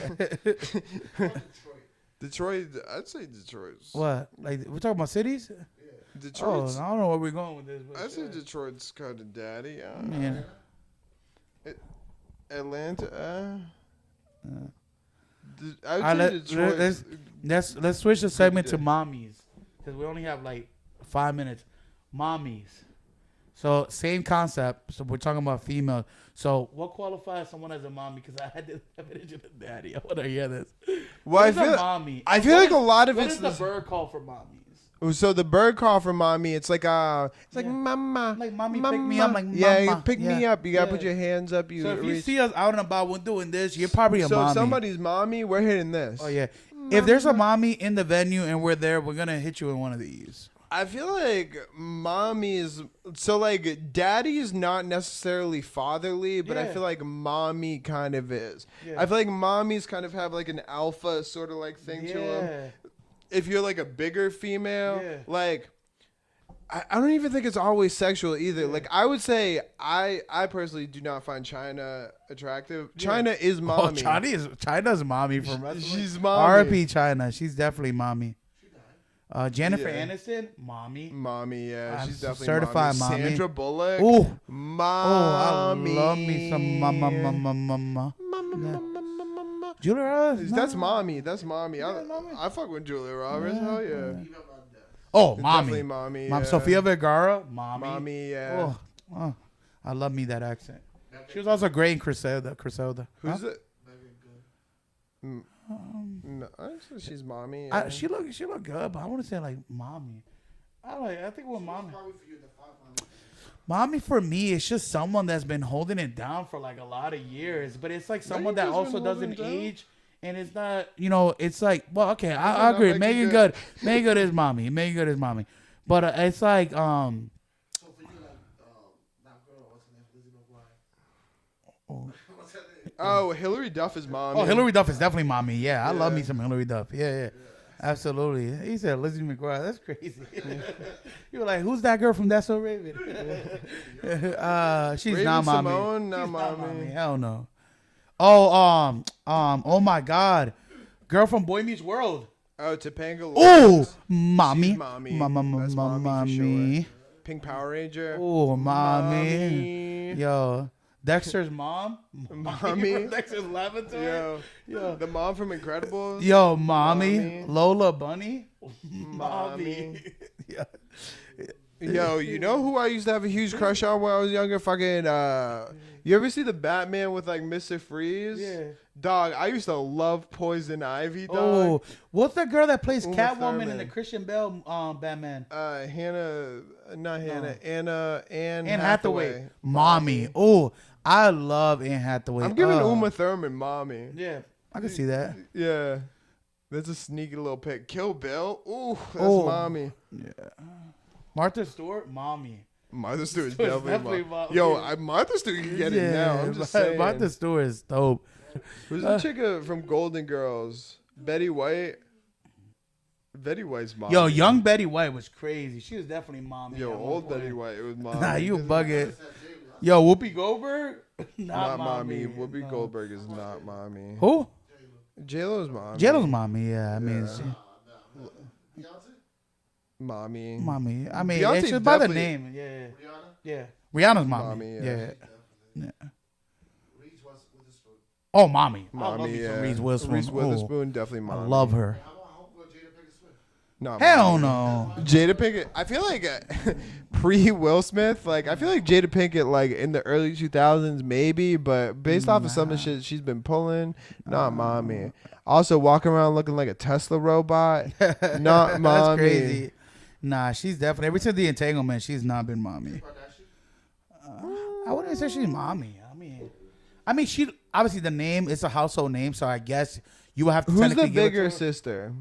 Chloe? Mommy. Oh, I don't like her. The Lamar Odom one. Yeah. Mom. I would say Kim, not You also mommy. love tall chicks. Huh? You also love tall chicks. I'm tall. I know, but Halle Berry's mommy. Come on, let's not disrespect. Like, who the fuck is that? Oh, Kenny Ronan from I Destiny mean, Child? she's not mommy. I don't think she's not mommy. I don't think she's mommy. Be present. No, she wasn't even the top person in the group. Yeah. Who? Oh, yeah, she's mommy. Yeah. Yo, Love Don't Cost a Thing. I remember watching that. Huh? Oh, Shanti's dope. She's Yo, have aging you seen old. She's Lindsay mommy. Lohan lately? Yeah. She got off Mommy. the drugs? Lately? Look up a recent picture of Lindsay Nah, Lohan. look up a picture real quick. I mean, honestly, she could have got in Was Mean it Girls. AI? Because she was looking rough. I'm not going to lie. It was MOMMY. My Sure was it mom? who's the other girl in Mean Girls? Fucking the blonde one, Rachel McAdams. Oh, Rachel McAdams definitely mom. With the Mommy. little mold. Yeah. Oh, lick that mold. She was just Yeah. on something. She hasn't been around. Look up Lindsay Lohan now. I don't know. I just saw her on something. I was like, "How diggity dog." I feel like there's. Oh, shit, all right. I feel like there's more mommies that we're missing out on. Who else is out there? I want more Female- not mommy. Go to female actors. Yeah, female actors. Oh, my fault. Yes. Damn. My guy works for the Golden Academy. Damn, TJ. DJ Wallet. Top Instagrammers. I'm not doing influence. I don't know influencers. Nah. Bella Thorne, not mommy. Serena Williams? Mommy. Mommy? How do you have thighs like that and not be mommy? Come on, not. I'm only saying mommy because I'm afraid to not call her a mommy. That's mommy activity. Yeah, no, that's why If I you agree. scared to not call her I'm with mommy, you. Yeah. So, Plus, she so out you here- call Roseanne mommy? Who's going to tell Roseanne no? Roseanne's mommy. That's crazy. Roseanne's not mommy. Huh? What? Karol G's mommy. I don't know I what like Karol Karol G G. look Yeah, like. yeah. I like But Oh, mommy's Rosalie not is just definitely about not mommy. smashing. Yeah, I feel like Selena, mommy. that's mommy. Ooh. No. I'm talking about Selena before she died. Mommy. R.I.P. Selena. Selena Gomez is not mommy. I'm sorry. Ariana Grande, not mommy. Too small. It's too small. Yeah. What about that girl that Tom Holland was Zendaya? I don't think she's mommy. I think she's too young. I think a lot of them are still like in their mommy premature years. And they need a couple more years to become mamas. Years. But they're just like M. Just M. They're just Just Who? Gwen Stefani. Yo, you know who's good? The girl from Nelly Furtado? Mommy. Have you seen her recently? No. She's thicker than a bowl of oatmeal, bro. She is dope. I love Nelly Furtado. Oh. Pink? Pink is mommy. You love pink hair. You love anything pink. Margot Robbie? Oh. That's too Yo, obvious. Walls and Wall Street. That was between her and Megan Fox in the Transformer 1 movie. Those two appearances in those first two movies between Margot Robbie and Megan Fox, it literally changed the culture. Like, they were like in a different league, bro. Margot Robbie and Walls of Wall Street and Megan Fox Transformer 1. Young me going crazy. And I think Walls of Wall Street came out when I was older, but Transformer 1 high-key came out when I was like younger. No, I think it came out 2009. Transformer Yeah, 1. we were high key like seniors in high school. Oh, she was, bro. I knew what Michael Bay was doing. High key. Had slow motion with her wearing like a crop top and shit. She had Yeah. abs and shit. When she's Megan like Fox when was she's like- working on the car. Yeah, I'm like, she didn't even know how to do an oil change. It's crazy. Dog, I'm at 626. That shit kept on breaking down. I was like, how do I get one of those? I know. Shout out to Shout out to the 626. Yeah. But shout out to Shia LaBeouf too. For kissing her and supposedly she stopped making movies. He's a small. She felt like she was kissing his little brother. Supposedly that was crazy. He's the small guy. Oh, he's daddy. Oh, he's daddy. Shia LaBeouf's definitely daddy. He's a good actor. I love him. And Bones Collector, he was crazy. Tax Collector, I said Bones Collector. And I moved Fury. Oh, Fury was fire with Brad Pitt, daddy. That's a top 5 war movie of all time. Was Jonah Hill in that? Yeah. I think so. Who's that? Who's the Spanish dude that's in cast? In that cast? Oh, he dies too. That's Spanish. Yeah, he's definitely dead. Who's also the guy from that plays Mysterio? Mysterio, I think it is in Spider-Man. He was in Jarhead. What's this dude's name? I don't know. Jamie Foxx's daddy. Jamie Foxx is definitely daddy. Michael Pena? Yeah, Michael Pena is definitely daddy. But He's daddy. yeah, but who's the dude? He did a movie with the guy. From, No, he's daddy from Punisher. He's definitely daddy. Yeah, John. I forget his. But who's the other guy? Oh my God, Jake Gyllenhaal. Yeah, he's daddy. Oh yeah, he's daddy. He did the new Southpaw. Roadhouse. Huh? Southpaw? Yeah, he's daddy. Yeah. Sylvester Stallone. He's like ultra Ultimate daddy. All Yeah. those social niggas like ultimate daddy. Yeah. Anyone from the named Expendables, yeah. daddy. Yeah. Terry Crews. He's I don't corny, know bro. why. Yeah. I don't think he gets a daddy vote for me. Also, we're doing a high key daddy like tournament where we're gonna have a bracket and we're trying to like narrow down the daddy to the daddiestness from like I don't know, like top 32 to like number 1. Yeah. So what we're gonna do is Daddy every December, episode. where we Eliminate, and we just have a final bracket to name the ultimate daddy. He's daddy. Nah. Is LeBron James daddy? I feel like he is. He has some aura. He's daddy. He's a little daddy. Nah, Dwayne Wade's not daddy. You want to disappear again? How we ended it? I mean, we could. I mean, I I'll don't just know. turn into a turkey. Yeah. You can do You that. do that. All right. You be like, I don't know. turkey. Happy Thanksgiving, gobble gobble. Just turn to a turkey. How you want to end it? I don't know. Fucking. Can we just toodaloo? Yeah. All right. Let's end it. All right, y'all. It's been real. Wait, you recorded? Yeah. Oh shit. Recorded all of that. That's crazy. Please don't turn me into a turkey. I don't even know how to do that. All right, peace. Adios. All right. Arrivederci. Oh shit.